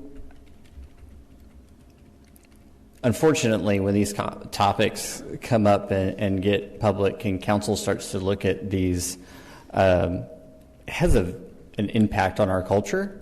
And yourself, Austin, everyone on the Employee Engagement Committee has done a fantastic job in building solid culture. I would hope, as we discuss this, we kind of make some good final decisions tonight, at least on what general direction we're going. Can you talk a little bit about if you've had people come and talk to you? Has this been a topic among staff? Is staff watching this really well because they're worried? Since I'm on the spot. Yes, there's been quite a few staff members stop by and ask what's going on, if they're cutting salaries or not salaries, but benefits and leave. And yes, just being honest, I guess. Thank you. Staff is concerned about it, and I've had staff that I know one in mine in particular, he's a very, very hard worker. He stays, and he's mentioned, I will start taking a lot more leave and using my sick leave, and it will impact the culture for sure. So let me be the first to say, I appreciate the question, and I do appreciate that response. But I also want to make sure, just like when previous statements were made by you, James, to council about commenting on police and fire and our appreciation for them, is that when you make comments like that, you make it sound as though council doesn't have the right to ask questions and to want to have conversations. The residents and the taxpayers, and a lot of those are also people that work for the city too, do have the right for their council and their leaders to have these conversations. It doesn't mean anything negative or intentional towards anyone.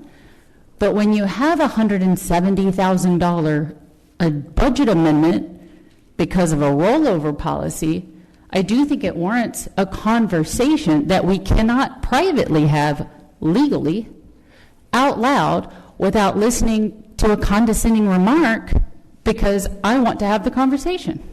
It's allowed. That's what we're up here to do. Is it a fun conversation? No. Am I winning any popularity contest with it? No. Is it good governance? Yes. Is that what I was elected to be up here for? Yes. So I don't need that.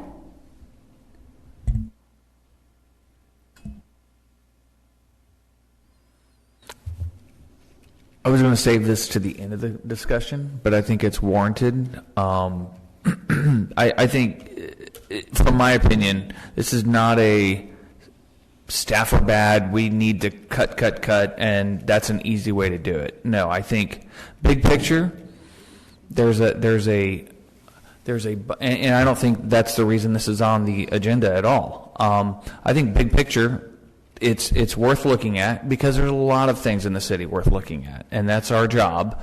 I think council and the city budget and city resources are pulled in a number of different directions, and a lot of them. And as we continually raise taxes and continually have more demands for resources, questions need to be asked, and which way do we pull and which way do we push, and these things. I think we have a great staff, and I think the culture in the 7 years of me being here has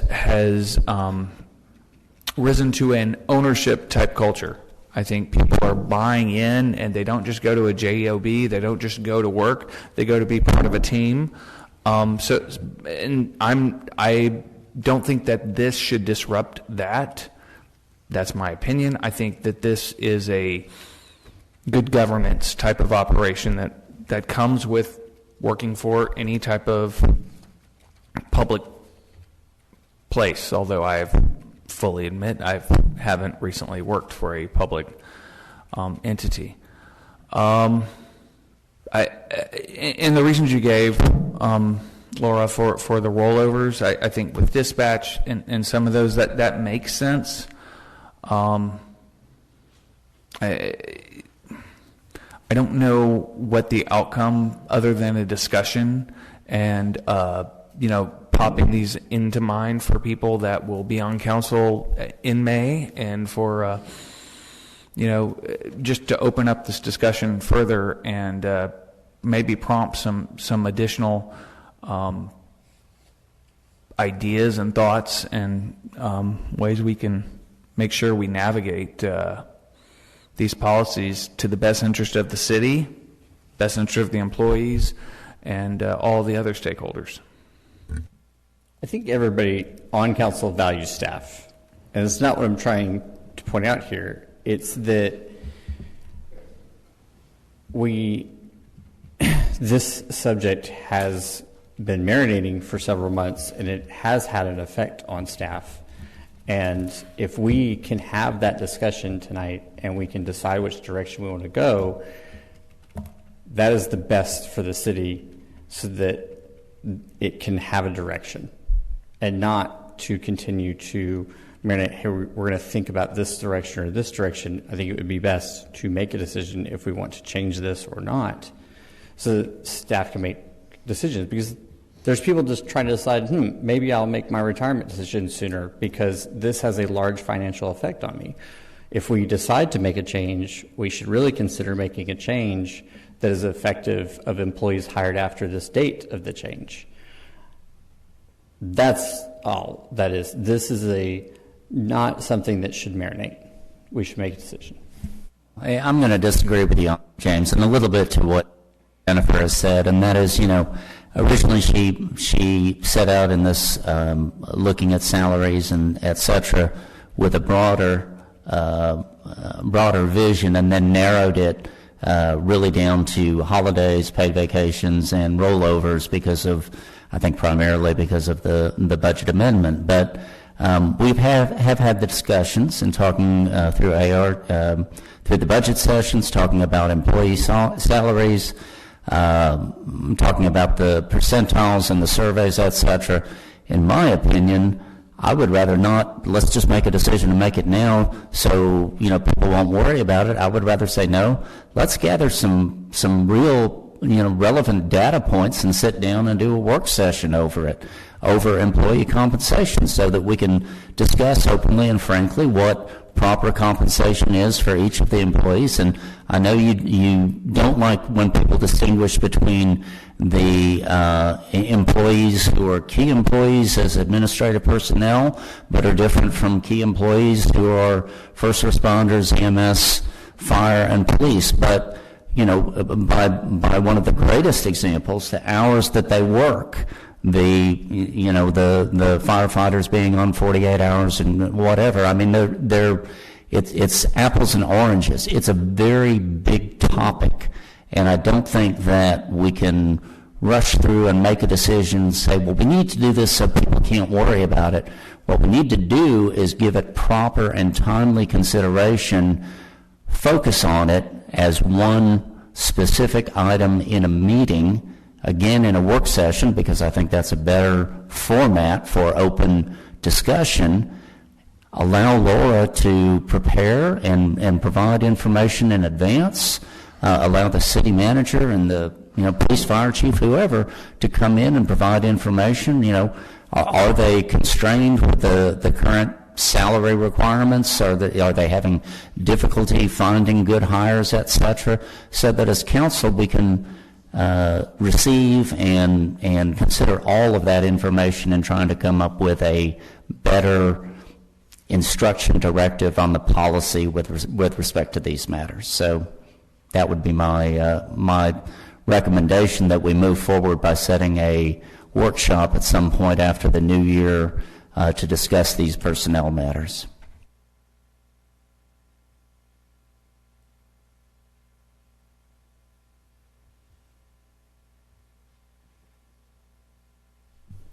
I'm not opposed to a workshop, but I do have a question for Mr. Ramsey.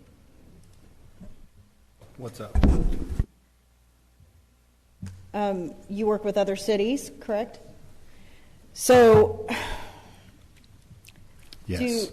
In your experience, have you seen other councils sit down in the manner that was described? And discuss what direction they want to take in terms of their rollover policy, general employee policies. Yes.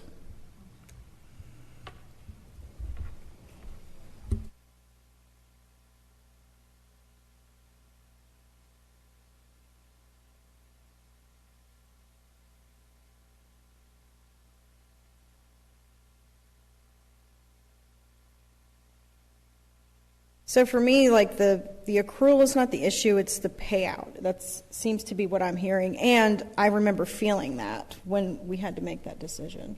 So when I saw this, I kind of understood where it was coming from.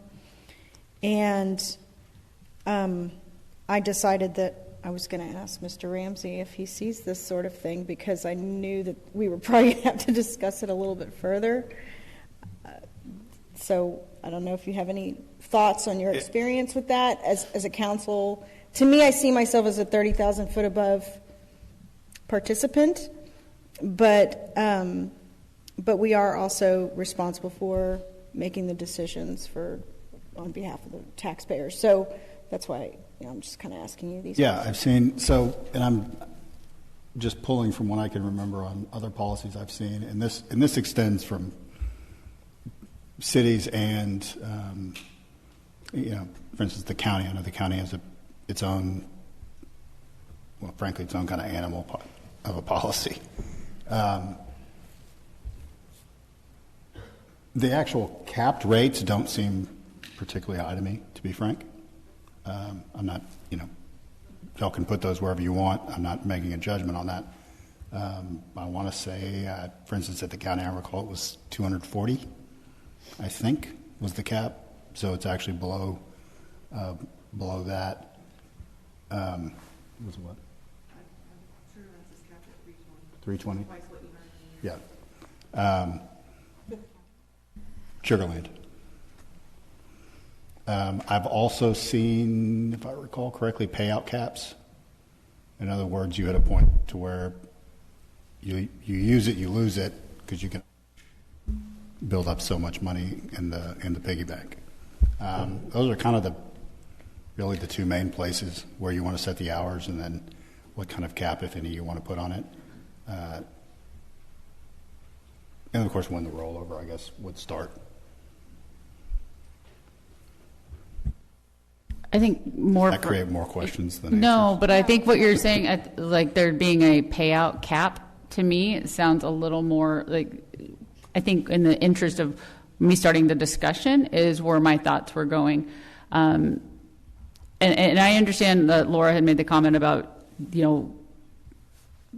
it takes a really long time for some of those people, but. Not all of them. We've had recent conversations and some of the numbers seemed a little higher than that. And I think everybody on council is aware of that. And that's something I think is just, I think maybe a payout cap is maybe more the direction to look for. But if y'all want to have a sit down conversation about it, I don't think that's a problem either. Well, and also compromise for the start dates of when certain people started here. That could be also something we can put on the table.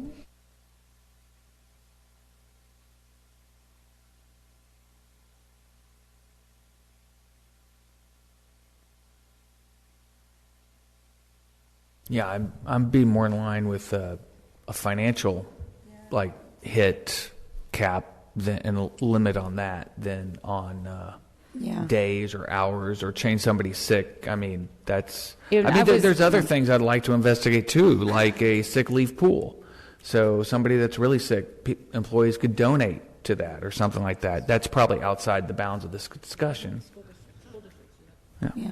But anyway, I'd be up for a workshop. I don't know if that's something we'd want to do in January or February, or closer after other candidates might have, since I don't know if those changes would take place this year or in May.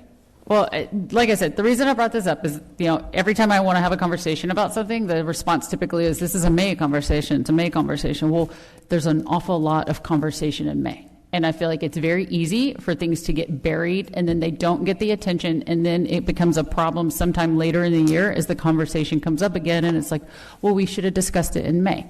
Yeah, there's only so many days in May. And so, and there's so many things. The budget in the city is giant. It's huge. And so, you know, sometimes I think it is prudent to have conversations that aren't in May. And, but I, like, as far as a timeline, it's not, I didn't have any thoughts on that. And I agree with you on that, because I mean, that's another aspect in the budget, the CIP, which I think is terribly important. And obviously we're now, with some of these resolutions that have passed, we're making, you know, looking to make good headway on. But I think that revisiting the CIP in a single meeting rather than as part of the budget meeting would be very beneficial in looking at long-term planning for the city. That's something I'd like to see done.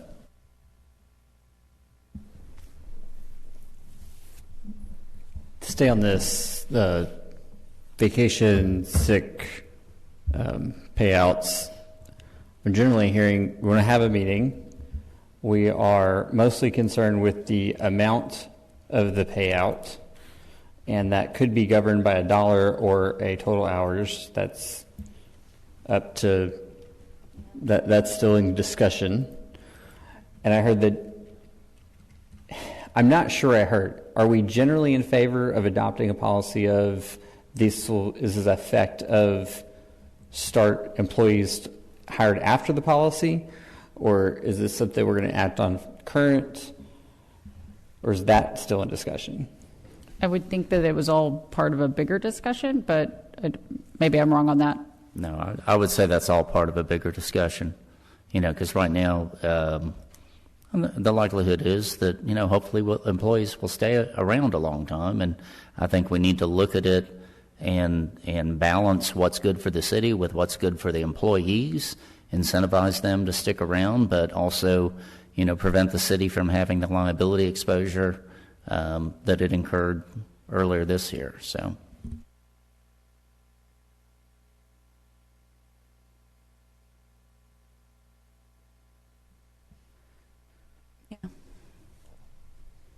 Is there a reason it can't be a bigger conversation, or does that decision have to be made now? I guess I'm confused, because I feel like we don't have all the information that we would want. I was just trying to see if her finger's on the button. So, Austin, I think we're looking at scheduling a meeting. If you and staff want to come up with some options and poll council on scheduling a meeting for this.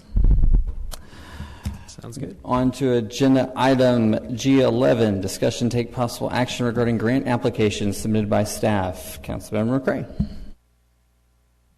All right. For this, I typed it up. I'm not going to read it to you because y'all can all read. The whole conversation, we started this a couple months back about grant applications and the record keeping thereof for whatever. And to answer a prior question, no, there's no vote on this. It's a conversation. I personally am of the opinion that when we apply for grants, that we should be keeping a record of that, and that we should be keeping that information for later viewing if needed, for whatever reason. But I do think it's important that it's kept. I don't think it's necessarily our job to say how it's kept, but just that it is kept and that it's retrievable. I'll say that I had an interest in this because I was interested in seeing some of the prior grant applications and the work that had allowed the city to recover grants and you know, which are extremely beneficial. And when I did not have the opportunity to view that documentation, it concerned me that we need to have best practices in keeping these records, because they're important. If the city files a grant for a FEMA application to raise homes and it's successful, then that work product needs to be captured so the city can benefit from it, so that in the future, if it wants to make a similar application, it knows what flies, it knows what doesn't fly. Same thing for grant applications that get denied. You can learn something, just like you can learn something from an appeal you won or an appeal you lost. And when I looked into this and I talked to the TML and I found about what the local government code, which specifies the policies and procedures for maintaining records, and then the Texas Library, which promulgates kind of like the administrative group's records retention policies. And there are, in fact, specific record retention policies pertaining to grant development and administrative records under GR 1025-08A, B, C, and D, both with respect to grants that are approved and grants that are unsuccessful. My recommendation that the records policy that the city has, which was attached to that particular, wherever it is, that particular agenda item, be reviewed by staff, modified as appropriate in light of the provisions in the local government code and the Texas Library, etc., and that staff present council with an updated policies, just as the Director of Finance has prepared several updated policies on investment and planning and everything else. I think that's good governance. So that's what I would like to see come out of this.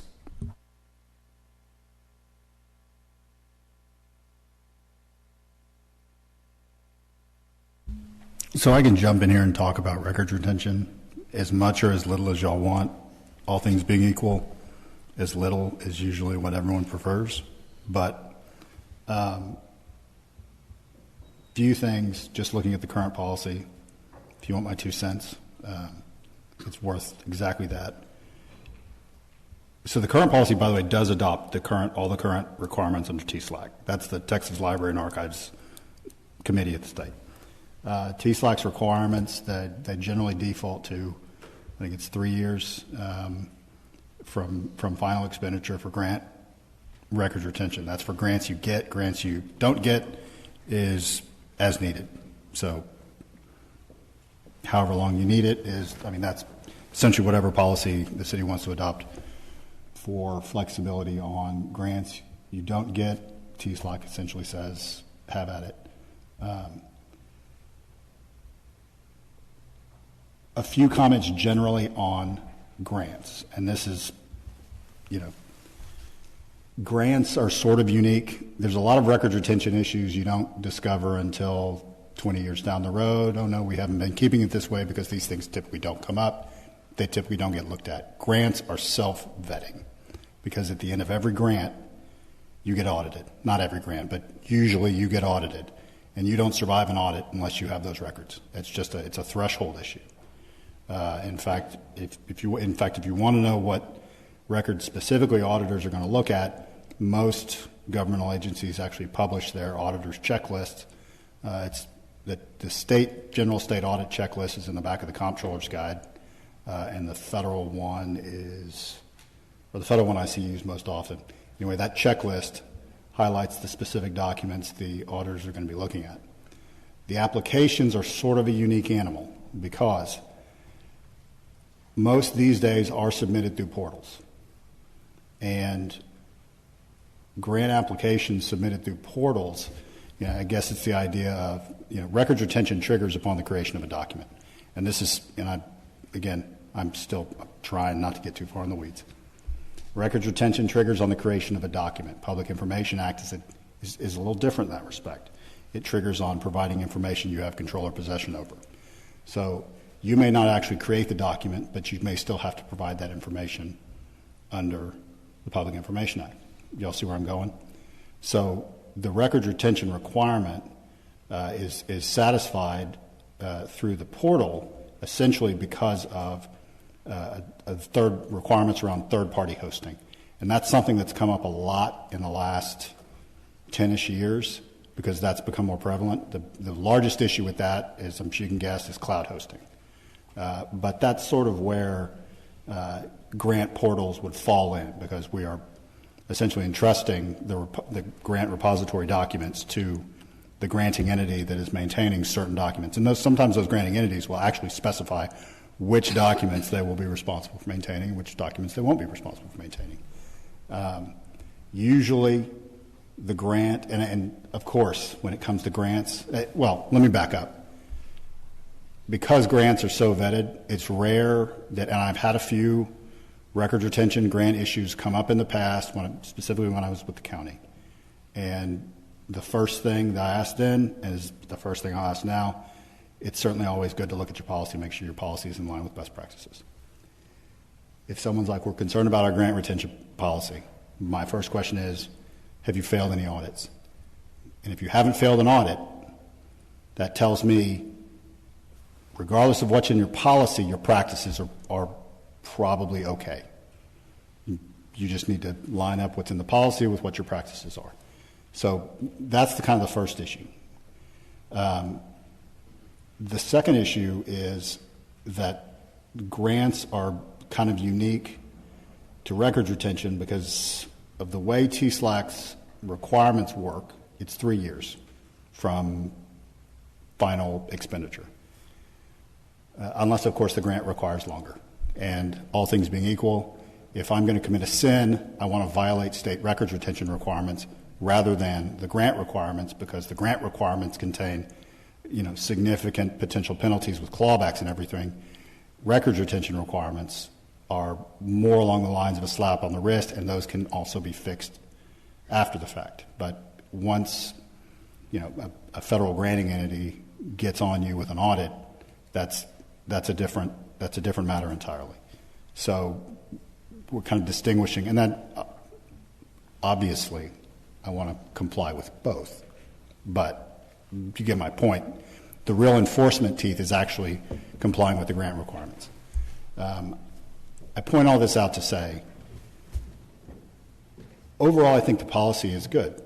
It probably won't surprise you, it may, but the things that I like in the policy are the pictures, because that's where stuff gets screwed up way more often than not, is how stuff gets labeled, and if it's not labeled right, boxes get confused, boxes get put in offices, and they get forgotten about, and then you thought you've destroyed something, and you have to respond to a court subpoena, and then you find out later you've got a whole box of documents you have to produce at the last minute in a court case, and you look like you just don't look good. So that's actually where a lot more records retention issues, in my opinion, come into play, is more along the lines of the destruction stuff and the mislabeling stuff when you find out you have stuff scattered in different places. Two suggestions that I would make for the policy: that's probably good to have something more explicit on third-party hosting of essentially third-party archives hosting, whether that be cloud, whether that be, and there are specific requirements under the administrative code for cloud hosting private entities, and there's obviously certain things public entities, like the state or a federal grant, wouldn't have to comply with. And then something explicit on, what did I write down here? For grants, I think it's a good idea. So the pictures in the boxes, generally there's a label made. It may explicitly list, or it'll at least contain a barcode that will list what the grant requirement retention is, or what the retention requirement is. It's probably good when that's made, when you're shifting documents into sort of their retention phase from their live active use. For grants specifically, to check the grant agreement and to make a note that the grant agreement may require more, because 3 years is what's required for most grants, but most is not all, and the grant agreement may require 5. That's more common. You see that in federal grants more often, 4 and 5 years. There's some state grants that have that. And so, whichever one's longer, default to that for grant stuff. And that kind of sort of covers the one-off issues. Usually, I rarely see issues with clawbacks because you're going to have an issue with the grant at that final audit, much less beyond the retention period. And so there's usually less of an issue with the clawback, but that just sort of safeguards the one-offs. But overall, that's kind of general practice. I will say among the universe of documents related to a grant, I don't know that the application is, usually the application is consumed by the agreement. So the application may be the initial, like, reach out. That's, you know, we're interested to. Oftentimes that gets amended. Oftentimes the application is a part of the agreement. Sometimes I know some grants actually require explicit adoption of the application. So you can see it in other places, but it's not surprising to me that it may not be formalized in like a sole PDF. Obviously, if the city makes an application for a grant and they get a confirmation email and a PDF of the application is attached, well, then that's a copy they have to maintain. Otherwise, it would be maintained on that entity's site. But generally speaking, in terms of are we wanting to make sure we're complying with records retention and grant requirements, I'm not sure the application is the auditors are going to focus on the agreement. They're going to focus on the program documents in terms of, are you spending money along the lines of what the grant was for, the receipts, those things like that.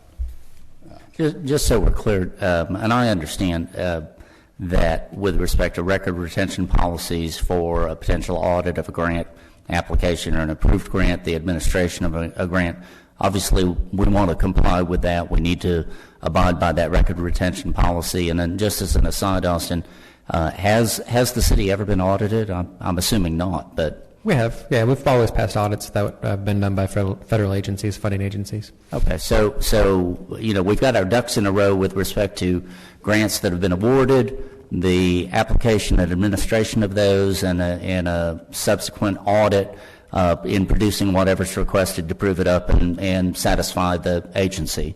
And contrary to kind of the tack that you took, Tommy, is I'm more interested specifically in the city preserving for its own knowledge base the substantive information included in those grants and grant applications for the benefit of the future of the city. If we're successful in making applications or unsuccessful in making applications, what did we learn from it? Next time we make an application, I'd like that information to be not just known by the one person who's doing it, but rather recorded and from a best practices standpoint, so that if something happened, that we would still have the benefit of that work product and knowing, you know, hey, this was a great grant application and we got awarded it, and we're not forced as a city to start over without having that information. So that's primarily my concern, not so much from the standpoint of is the agency that awarded the grant, if they're going to do an audit. Obviously, we've not only done well in preserving records to that end, but also providing records in response in the audit. So I think that if we could come up with sort of a best practices as to both applications and awarded grants, have a way to store that it can be referenced in the future, I think that would be beneficial to the city. Yeah, and if you wanted to address application, I mean, like I said, current policy adopts TSLAC. That is, I don't know if I would say it's 80% of what most entities do, but it's a high percentage. You would need to, and TSLAC requires retention only as needed. So you would need to make an explicit adjustment in your policy for unawarded grants.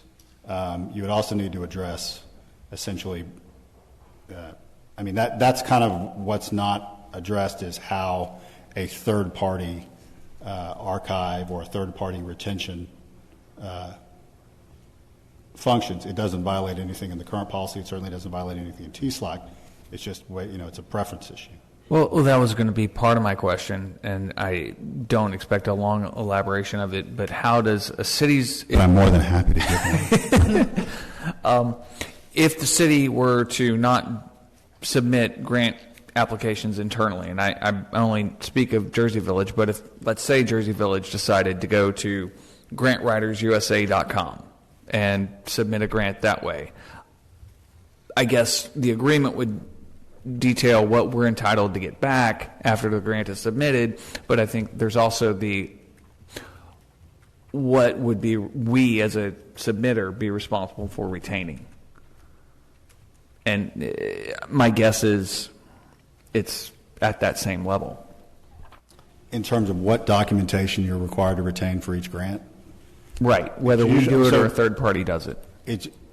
Well, and the third party, so with some of like, if we're talking about e-grants, I'm trying to think of the names of the other ones. FEMA-Go. I mean, these websites will typically, if they're going to be a repository for certain things, and some of them are. eGrants is one I know that does some. They will essentially identify the things they're going to be a repository for. But usually, if I had to paint with a broad brush, it would be applications, agreements. Agreements specifically, you're always going to want to have another copy of that just because you have to see it to sign it. So, but yeah, they may not have they may not be the receptacle for all of the essentially the receipts of how the money was spent. That would be the stuff that really needs to make sure is maintained.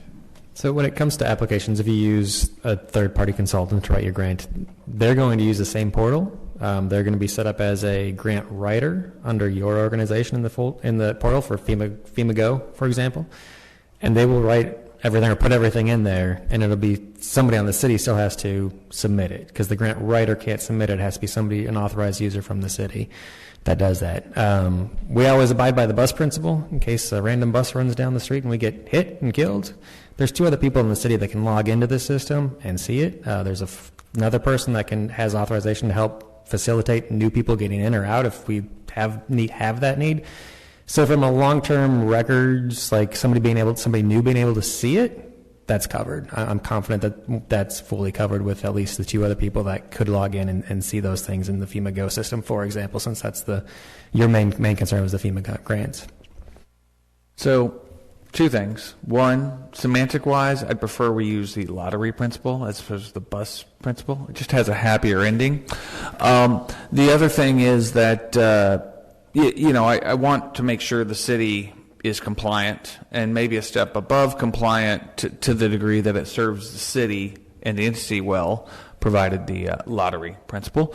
But given that these are competitive, and we are competing against other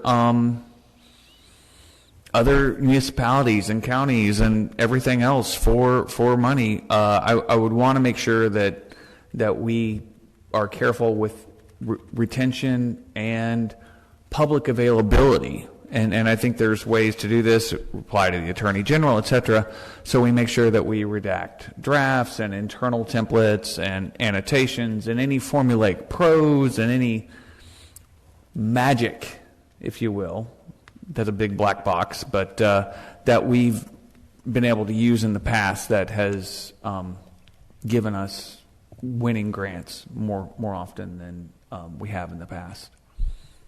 That was my main concern that I brought up last time this was discussed, is that when I go to the HGAC meetings with the other council members of cities around here, like Austin has spoken about his grant writing. Like they talk about it. It is that big of a thing of how much money he continues to provide for Jersey Village.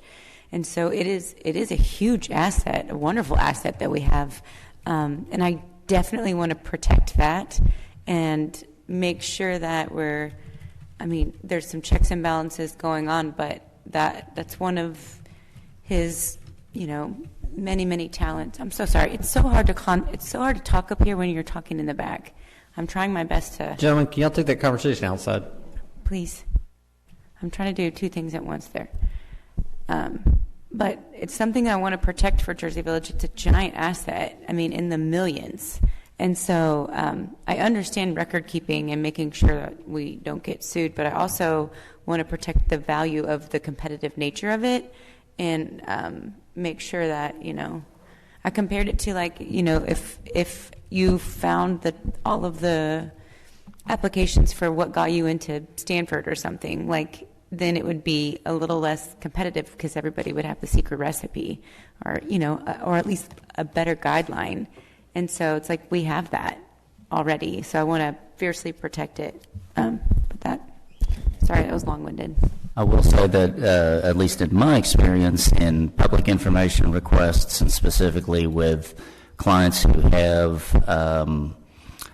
contractual relationships with governmental agencies, there are protections, intellectual property type protections or proprietary information on pricing, etc., that if a PIR comes in, it can be withheld and submitted to the Attorney General, and the Attorney General will protect that information. So I feel confident with the concerns that you've expressed, Michelle, or Austin, that you've expressed with respect to this work product, that having a good retention policy would not expose that information to disclosure because of those protections afforded by the Act.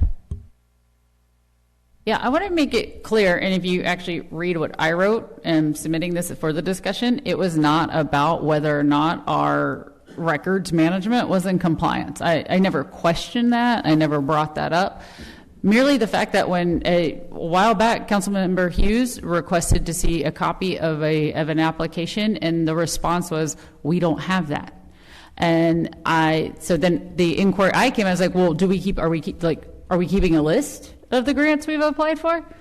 And that wasn't available either. And so I find I just think it's strange that we apply for grants, but we're not even keeping it we're not even keeping it a directory. Or, I mean, I even suggest, like, how about just a Google spreadsheet that is a list of what we're applying for and what's being put in there,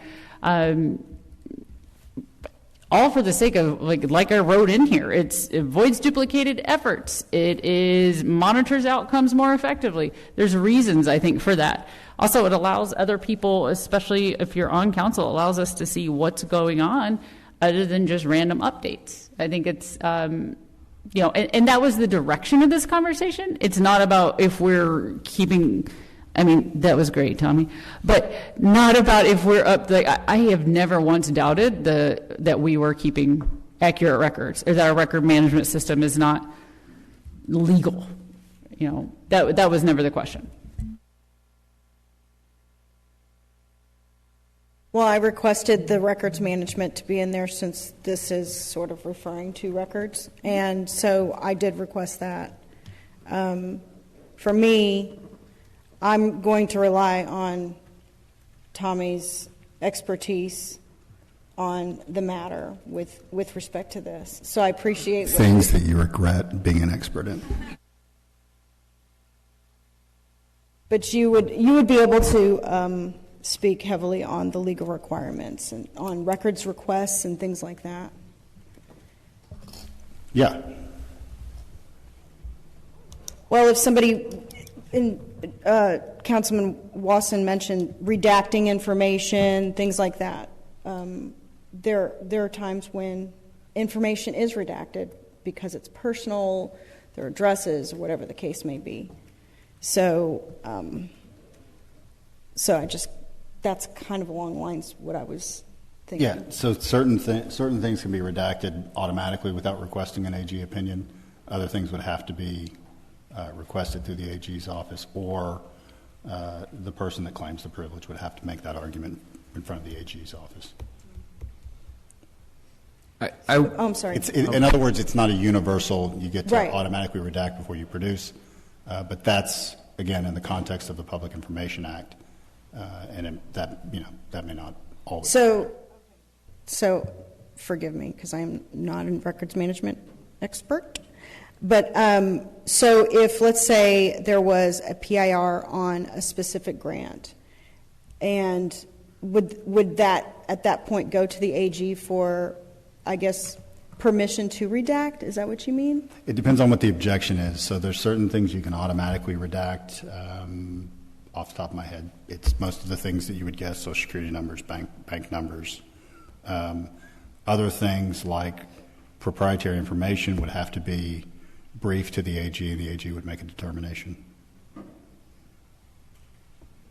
Could if there was something that would, let's say, one of these or the information from an application was requested, could there be certain records, like a grant application, where it wouldn't be for public consumption, but it would be for like council consumption or staff consumption, that kind of thing? Because there was some discussion about permission, if you will. Well, no, and that's kind of what I'm getting at, where I'm saying under the Public Information Act. So it's a different analysis if we're talking about the Public Information Act versus if council requests. If council requests it, that's kind of a, you can actually provide it, redacted, unredacted, whatever your individual city policy is. You can require a non-disclosure agreement if it contains information you're concerned about getting out, or information that you're going to be penalized if it gets out. That's how that would be handled, essentially. So, Public Information Act. If a council member requests to see it, you're saying those are like two different animals. Yeah, they're a little bit different. And in truth, I know cities that do have, they will have a certain policy for council member document requests that may default to the Public Information Act. Sometimes they will only default to, one of the things you see most common, 60 days, 30 days leading up to an election, all council member requests for information will be treated as Public Information Act requests. That's the kind of thing that, because typically what they want to, 90% still may be fine, but they want to guard against someone using that as sort of like a political tool in the election season. So you may have, as a policy that you adopted, we're going to treat this as the Public Information Act request during a certain period, or certain types of things. But generally, well, it boils down to this. What's the difference between city employees seeing something and a council member seeing something? Nothing. They're both members of the city. So it's not a public release.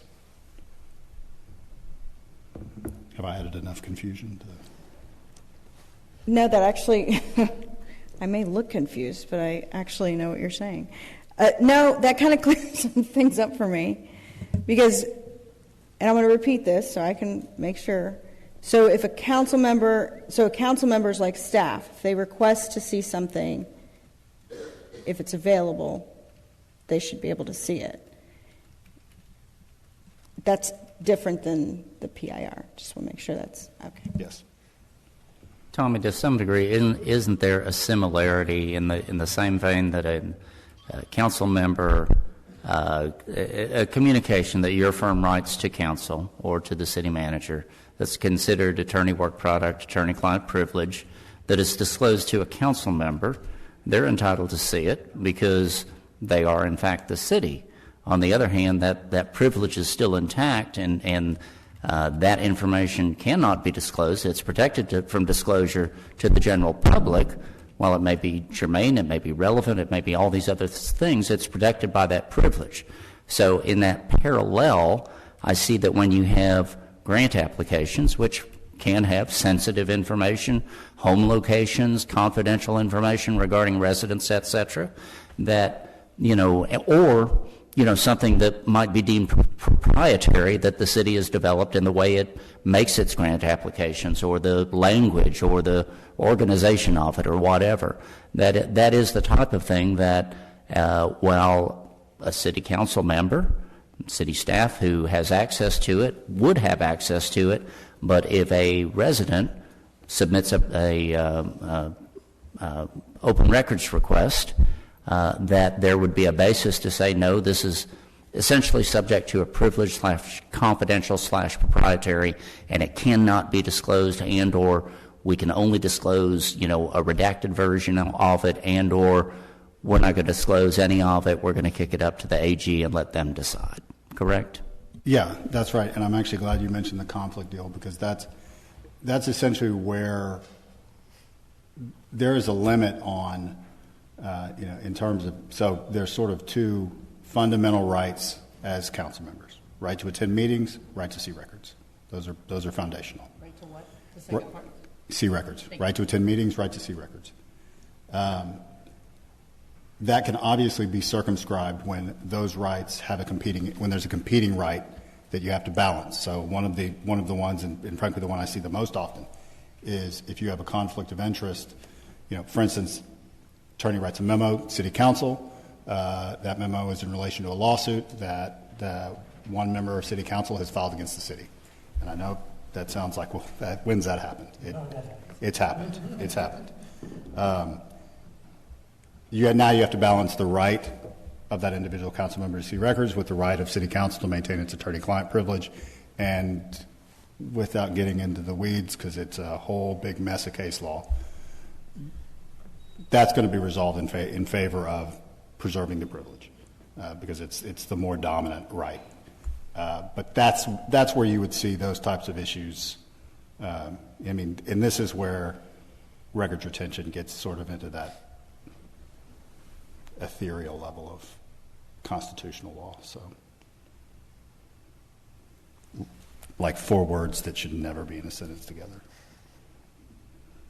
Can I ask a broader question on just records retention generally when looking at the policy that we have? And I don't know how long ago it was updated, but Austin, in current day and age,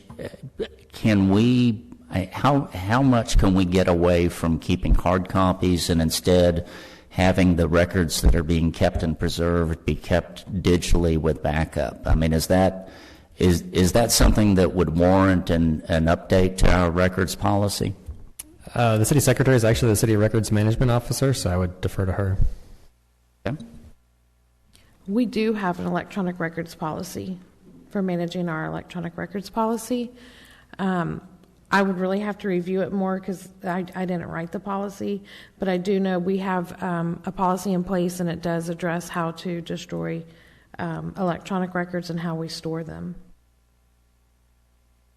In terms of potentially eliminating the cost of storing all but absolutely necessary hard copy records and instead moving towards maintaining and preserving records as needed, primarily digitally if you can, and understanding that you've been working on a lot of other things in the months that you've been here. So, the fact that you haven't gotten to the records policy is not a reflection on your effort exerted, but is that something potentially that we could look at improving? And it may make it easier, because it's actually, once documents are scanned, it's easier to retrieve them than it is to find the box that has the hard copy. Actually, the city, I believe, has done a great job at that. A lot of our records here in the city are digital now. I know, I think almost all of HR is digital. Permitting has all gone digital.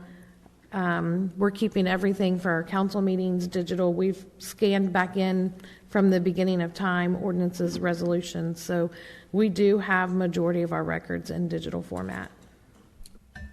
Yeah, I think our number of boxes headed to Iron Mountain has significantly dropped. Yeah, and I think also a lot of what is at Iron Mountain, Chief can correct me if I'm wrong, does relate to PD records, because their records do have a much longer retention period. So we do have a lot of PD records over there, and I think we have slowly been destroying stuff over there that doesn't have a permanent. But there are items over there that are permanent that, would be a cost for us to bring back and digitize. It's a pretty high cost. So, I did do some records scanning at my previous city, and it was $30,000. Did you say $30,000? $30,000 to scan in plans and permits.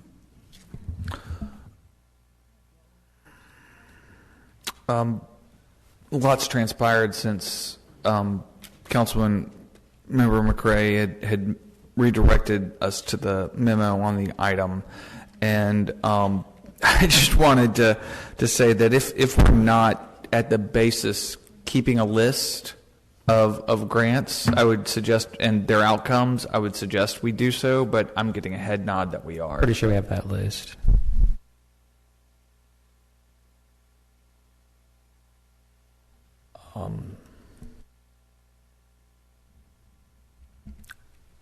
I agree. We should keep some sort of thing of a grant. I mean, I think it's best policy. I mean, besides just what's auditable, whether if it's entered into a portal somewhere, then it's a link to that.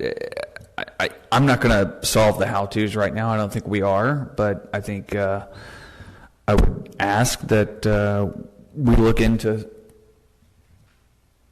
an amendment or something to the current policy to see what we can do for consistent tracking.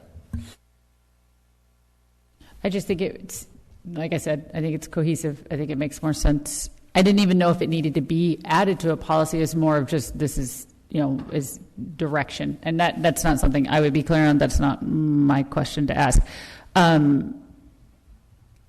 But I also know that, even if you're working in a portal, nobody final writes into a portal. Like, nobody starts their writing in their final draft. Like, you write something in a Google Doc or on a Word document, you copy and paste that stuff in there when it comes. Nobody starts working on their final draft inside a portal. So that to me sounds like, we should be keeping these things.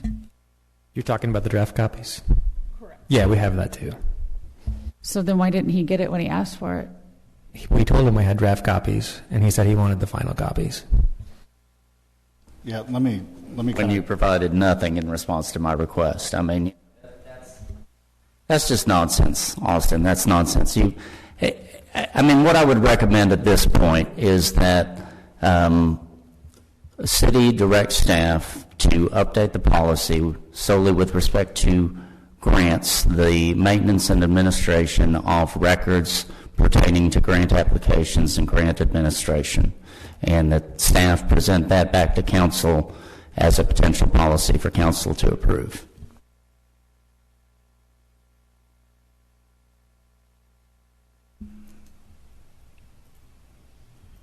So let me jump in on this. I think there's been a sufficient amount of beating around the bush. I'm all for updating the policy. I think it won't actually be very difficult. It pretty much adopts the current guidance of TSLAC. Certainly some tweaks would be beneficial. I think it's abundantly clear there's a larger issue at play.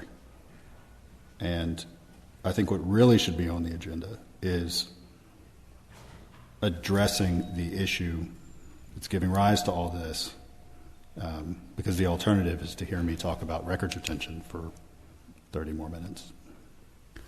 I mean, I'll be really upfront. I just wasn't sure I could, because how I learned about all of it was in executive session. I didn't think that was something I could talk about. So I felt this to be the best way to have this conversation. Do I misunderstand that? No, I'm not criticizing your agenda item. I just feel like there are two things being discussed here. Okay, well, it was made aware to me in an executive session that Councilman Hughes requested a copy of grant writing work and was told that it didn't exist. And while I don't share what he wanted them for, that I didn't request those myself, I did find it, as a resident of Jersey Village and a council member, I found it really odd that he was told that there were no records, that there was nothing. We had a conversation, I believe it came up in 2 different executive sessions. And that started the conversation. To me, I sat there going, I don't care why he wanted the information. It's weird to me that we're not keeping that information, considering the millions of dollars we've received in grants. How are we not keeping this information? How is there not a spreadsheet of this? How is this stuff not there? And that's what started this for me. And so what he's saying is new information. All I'm saying is, if it's not being kept, I think it should be being kept, because we've had multiple conversations in multiple executive sessions about this. And that's why I brought it up here on the agenda, because I figured let's just have the conversation out in the open and figure out why we're not keeping this information, and why, if a council member is requesting information, He's either not being given it, or it's going through as a public information request after he's on council, because it also sounds like maybe that wasn't correct. Because I remember that coming through on a PIR, when if what he is saying correct, the only reason it shouldn't be is maybe a few months leading up to a council race.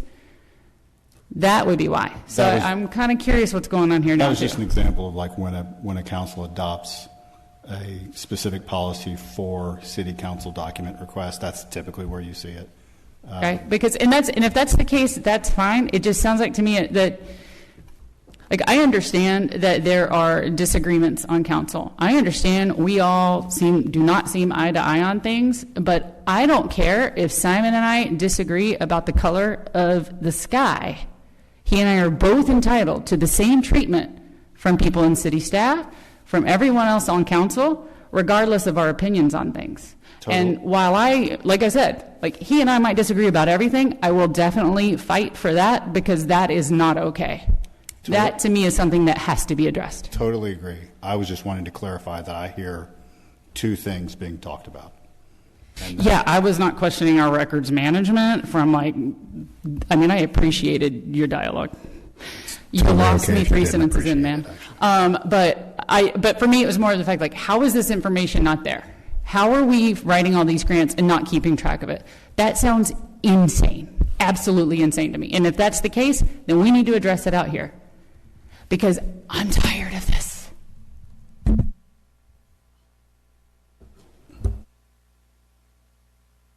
So I will say that the response that was given did say that Austin has rough drafts of some narratives and is willing to meet with you to discuss what he has. And that was kind of where that ended. And here's the thing, I'm not privy to everybody's emails. All I am privy to is we get called for executive session, we sit in there, we get the information from you, we get information from other people, and if that's what's being brought, I'm gonna maintain what I think is what needs to be talked about based on the information I'm given. I can't do anything more than that. I'm going to abide by the rules. I'm going to abide by the law of us not chatting outside of this. That's just where it's going to be.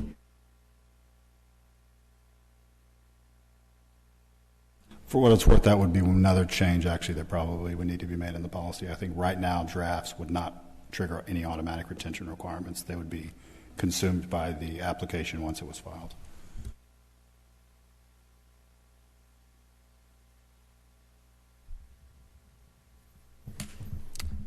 So I've generally heard that we're compliant with TSLAC. I believe you made a motion recommending that staff amend the records management policy to include retention of applications, draft applications.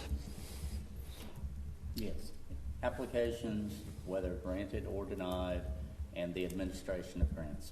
Just a best practices with respect to grant materials. And what I would say is, since Austin is the person who writes them, he could put together what he believes are best practices and present it back to council. I think TSLAC has already developed best practices, and they didn't include that. Do you have? Minimum. Well, the requirements that they put into place in terms of their short, like the grant scheduling, all the different records program scheduling. The administrative code stuff is they'll refer to it as requirements. They'll also refer to it as best practices. I mean, they kind of have gone overboard on that stuff, and I won't go into that, but that gets super in the weeds on. Even down to third-party cloud security measures, coding, things like that. I think Simon made the comment. I'm sorry, Councilman Hughes made the comment, and then Councilmember Wasson made the comment about we should be keeping track of the grant stuff. I think we need to make sure we're keeping track of it properly, and then if a council person requests it, that they are provided that information. I think that is more than fair. I agree. I don't think that's I agree. Only place I would defer from this is that City Secretary, it is your policy to maintain. Obviously, Austin can provide some input, but you should bring back a recommendation. So you want us to update the records management policy specifically to grant applications? I just want to make sure I'm clear. Yes. Yes. Yeah, if that's what it's going to take to keep a log and to keep the information so that when people request it, they can see it. Well, people or council, but people still have to go through this. So anybody can request anything they want, but it's up to the city to take it to the Secretary of State to decide whether or not they can release it. So you can't restrict people from making that request. No, but I'm we not can, implying but we can make that. Yes. Not people not. Absolutely. Going back to my earlier comment. The public can also make requests, most any of that information from the entity. FEMA GO or anybody, the actual custodian of the document. All right, moving on to item G12, discussion regarding traffic concerns on Jersey Drive. Councilmember Rossi. Okay, I was finishing my notes. Okay, so Jersey Drive came up last meeting, and it's not the first time I've heard anything about it. I'm sure you guys have seen the stuff as well. So what I did was I came up with some recommendations, and then I asked Courtney to forward them to council. And my little opening paragraph for anyone who's listening still was basically, we received some council comments concerning ongoing traffic issues and concerns and on-street parking on Jersey Drive, particularly the vicinity of Carol Fox Park. Residents have expressed concern about overflow parking from Carol Fox Park during peak times, especially during weekends, limited roadway when cars park on both sides, safety hazards for pedestrians and children, and increased speeding. That's basically the feedback. Would council agree that's kind of the feedback that we've received? Is that pretty accurate? Yeah, I would say so. So recommendation 1 was basically like a traffic and parking study. Recommendation 2, let me reread this because this was last week when I sent it. It was maybe creating like some parking on Senate by the way, I do not frequent the park. I really don't go that way for Carol Fox, so I'm not as familiar with the parking situation over there, so forgive me if that. But then I said there's a church, which is kind of far. I wouldn't want to park there, but there is a church, like if you go further down Senate, there's a church there, and maybe making an agreement with them, hey, if we have large crowds or whatever that are going to that park, maybe we can make an agreement with them for people to like overflow parking, if you will, or implement like a time limited parking for that, signage, no parking or children at play, slow children at play type signs. During busier times, the city could ask JVPD to increase patrol presence and encourage compliance. For high attendance periods, temporary mitigation like cones or barriers could be used. I know that takes time. These are just recommendations. I'm not saying they're the best ideas. And then there was another recommendation which was brought up to me by a resident about expanding parking, which sounds really expensive, so that wasn't my favorite. That's why it's number 4. So anyway, that's why I put this together, because I didn't want to come empty-handed. I wanted to say thank you for sending like your addendum there with the suggestions. I think it's great because I will agree. It's crazy. There's times I've called my husband after leaving the house and said, hey, find another street. Like, don't drive down Jersey because like by the park, because it's insane in between that. And then like some of the houses being raised on the same thing with those, it's awful. And so I get that. My question was, what do the experts, the police department, what do they think about these things? Like, do you have ideas? Do you have suggestions? Like, what works, what doesn't? Sorry if I'm putting you on the spot. But, I mean, what else are you doing here, man? I'm sorry. I should have made sure that you got a copy of this. So if you want it, I have it right here.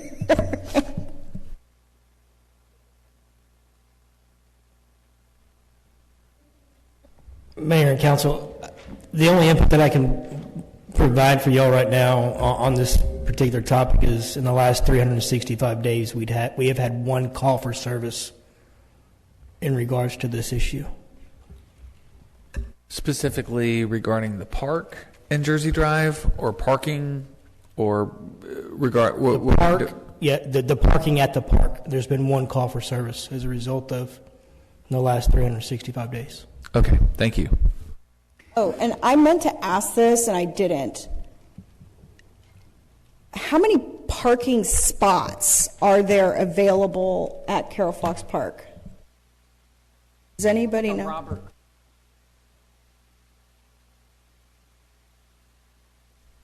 Why is that? I'll say there's twice as many on Acapulco, and more people need to park on Acapulco. Yeah, about 40, 42, including... Are there really 42 parking spots at Carol Fox Park? I counted Acapulco as well. Are we talking about the same park? So is what's happening... Sorry, that was really loud. Sorry about no, that. I'm just thinking So what's going on? Do you think that maybe people are parking on Jersey to get into the park and sort of clogging up that street rather than parking on Acapulco? That's quite possible, because Acapulco has not only the park side, they also have the volleyball side parking. Okay. So maybe we could do like signs that direct people to park on Acapulco in those parking spots. Maybe that's the fifth recommendation that's not listed. Who in the city has been responsible? I know that there have been issues with the post and the high school, and having to have a one-way street or have no parking on certain streets during certain times and that sort of thing. Who in the city has taken the reins on that? I mean, has it been sort of a joint effort by somebody in city administration and the police department, or how have those issues been resolved? I was here originally when they implemented that no parking on the streets around the school, and it was because the school limited parking for the students, and so they started parking down all the streets. So that's when the city went in and designated the no parking. And I think it's just during school hours to prevent all the students from parking on the streets. And the residents get permits. They're allowed 2 permits a year that allow them to park directly in front of their own house. There have not been a lot of changes. In the end, we're the ones that decide where these go, but there has not been a whole lot of changes to the parking restrictions in the city in a very long time. I know, I was told it was because of school and emergency, but also in Lakeview in front of my house, there's no parking on, I don't know, what is that thing? It was on the north side, and that was done, again, many years ago as a method of getting the fire department to areas in the neighborhood faster. Decades ago. Just a quick informational question. Did the Safe Streets for All, I can't remember whether or not that they looked at, I know that there was a couple of hot spots on Senate because of accidents, but I don't know if they took a parking or any sort of strategy. No, they didn't. This was not identified. I mean, typically this is going to be a short time issue, typically weekends and nice weather. So it's not a hot spot for a lot of traffic all the time like some of the other ones are. Again, 42 spots. Is that what you said? 42 parking spots? But if it's a nice day at the park, somebody has a party, you get 15 cars, now you only have 27 for residents, and maybe it fills up. That still sounds like a lot. I think a lot of people don't realize that Acapulco's there. I was there for a good 5 hours on Saturday, ran into Councilmember Martin. There was about 4 or 5 parties. There was always parking on Acapulco because people just it was don't go on over Saturday there. afternoon. We drove by, and we counted 4 parties as we drove by. But it was like on the Jersey side, it was completely full because we made the comment like, "Wow, like that's I mean, it's great to see so many kids at the park. It's it makes me very happy." But we did notice as we were driving that there was still parking available in Acapulco. So would it be helpful if there was some sort of signage that directed people to not go to Jersey, maybe look at Acapulco to those spots? One problem with that. Okay. Once you're parked, and make it to the park. And let's say you didn't park in one of the magic spots on Jersey and you're down Jersey Drive parked. Are you going to go back to your car and move your car to Acapulco? I'm just saying a signage at the park. I like the idea, and maybe it's saved for next time. Hey, remember, there's parking on both sides, this and the Acapulco side. But I'm saying that doesn't solve the problem when somebody parks on the street way down away from the park, makes it all the way to the park. But what it would do is inform them for next time. I was just asking Austin if the city could submit a pin drop with Google for the Acapulco side, so that when somebody types in Carol Fox Park, that it automatically drives them over to, like, it directs them to that side versus on Jersey. Because that actually might, same thing with Waze, you can do it, because you guys, I do know, like, cities can submit areas where they don't want people to come, and so that it blocks that option. I'm just curious if maybe instead we could look at doesn't change any of our landscape, doesn't do anything, but maybe we try directing people that area instead. Because when we do get some people that come in for parties and stuff, if they type in the park address, if it directs them to Acapulco instead. Yeah, I used to Good idea. edit for Waze's map, and that's a really good idea. And that would be my preferred action before we take other action. I just figured give it a try before we do anything else permanent. I actually like her idea better than my idea. So is that idea Or number any of my 6? ideas. That's number 6. That was number 6. That was not on the... All right, can we give that one a shot, and we'll go see what happens? Yeah. All right, well, that concludes item G12. Moving on to mayor and council comments. We'll start on your end, Councilmember McCray. I wanted to say how much my daughter, I would say my children, but my son wasn't there. My daughter and I enjoyed the holiday in the park. It was a fun event. City staff did a fantastic job executing it. We also enjoyed the parade. My own personal opinion, candy should be allowed in the parade after attending it without candy, so for whatever that's worth.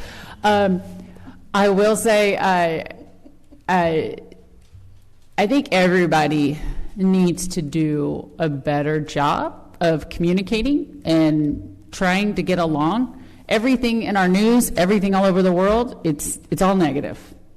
And I think everybody here could do a better job of maybe trying to focus on some of the positive. Also, happy holidays and Merry Christmas.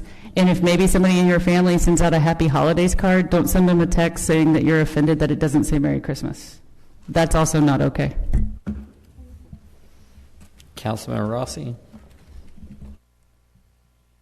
Thank you. You're welcome. Well, I wrote mine down, so I wouldn't go off topic. So as we head into the holidays, I wanted to thank our city staff and first responders for their dedication and service throughout the year. Your hard work truly makes our city a better place. Please remember to travel safely and take extra precautions at home. And just be safe and have a happy holiday. And remember, we're here to serve. If you have any questions, please don't hesitate to reach out. Councilmember Watson. Merry Christmas, and may each and every one of you have a great start, and quite frankly, a great finish to 2026, and a great finish to 2025 as well. I bid you all greatness, and thanks everybody for lasting this evening. Councilmember Hughes. Just a thanks for everyone who came out and observed City Council trying to work through these issues, and those who were able to watch. And I think there may have been an issue on the video, so we'll work on getting the proper video completed and reposted. Councilmember Martin. Happy holidays, everybody. I hope everybody has a safe Christmas coming up. Oh, goodness, next week, right? Yeah? Oof. Merry Christmas, Happy New Year. Don't forget Christmas Eve. Santa comes to town. Chief, that's 2 to 4. Chief. Yes, sir. Yeah, 2 to 4 on Christmas Eve. Yep, it's always Christmas Eve. Will Santa be throwing candy canes? Yes, Santa will be curling candy canes. All right, we're going to move to executive session, the fun part of the night. Pursuant to the Texas Open Meetings Act, Section 551.072, deliberations about real property, Section 551.071, consultations with attorney to deliberate with potential and possible purchase, exchange, sale, value of real property located within TERS 3.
All right, we're going to reconvene the regular session at 11:30.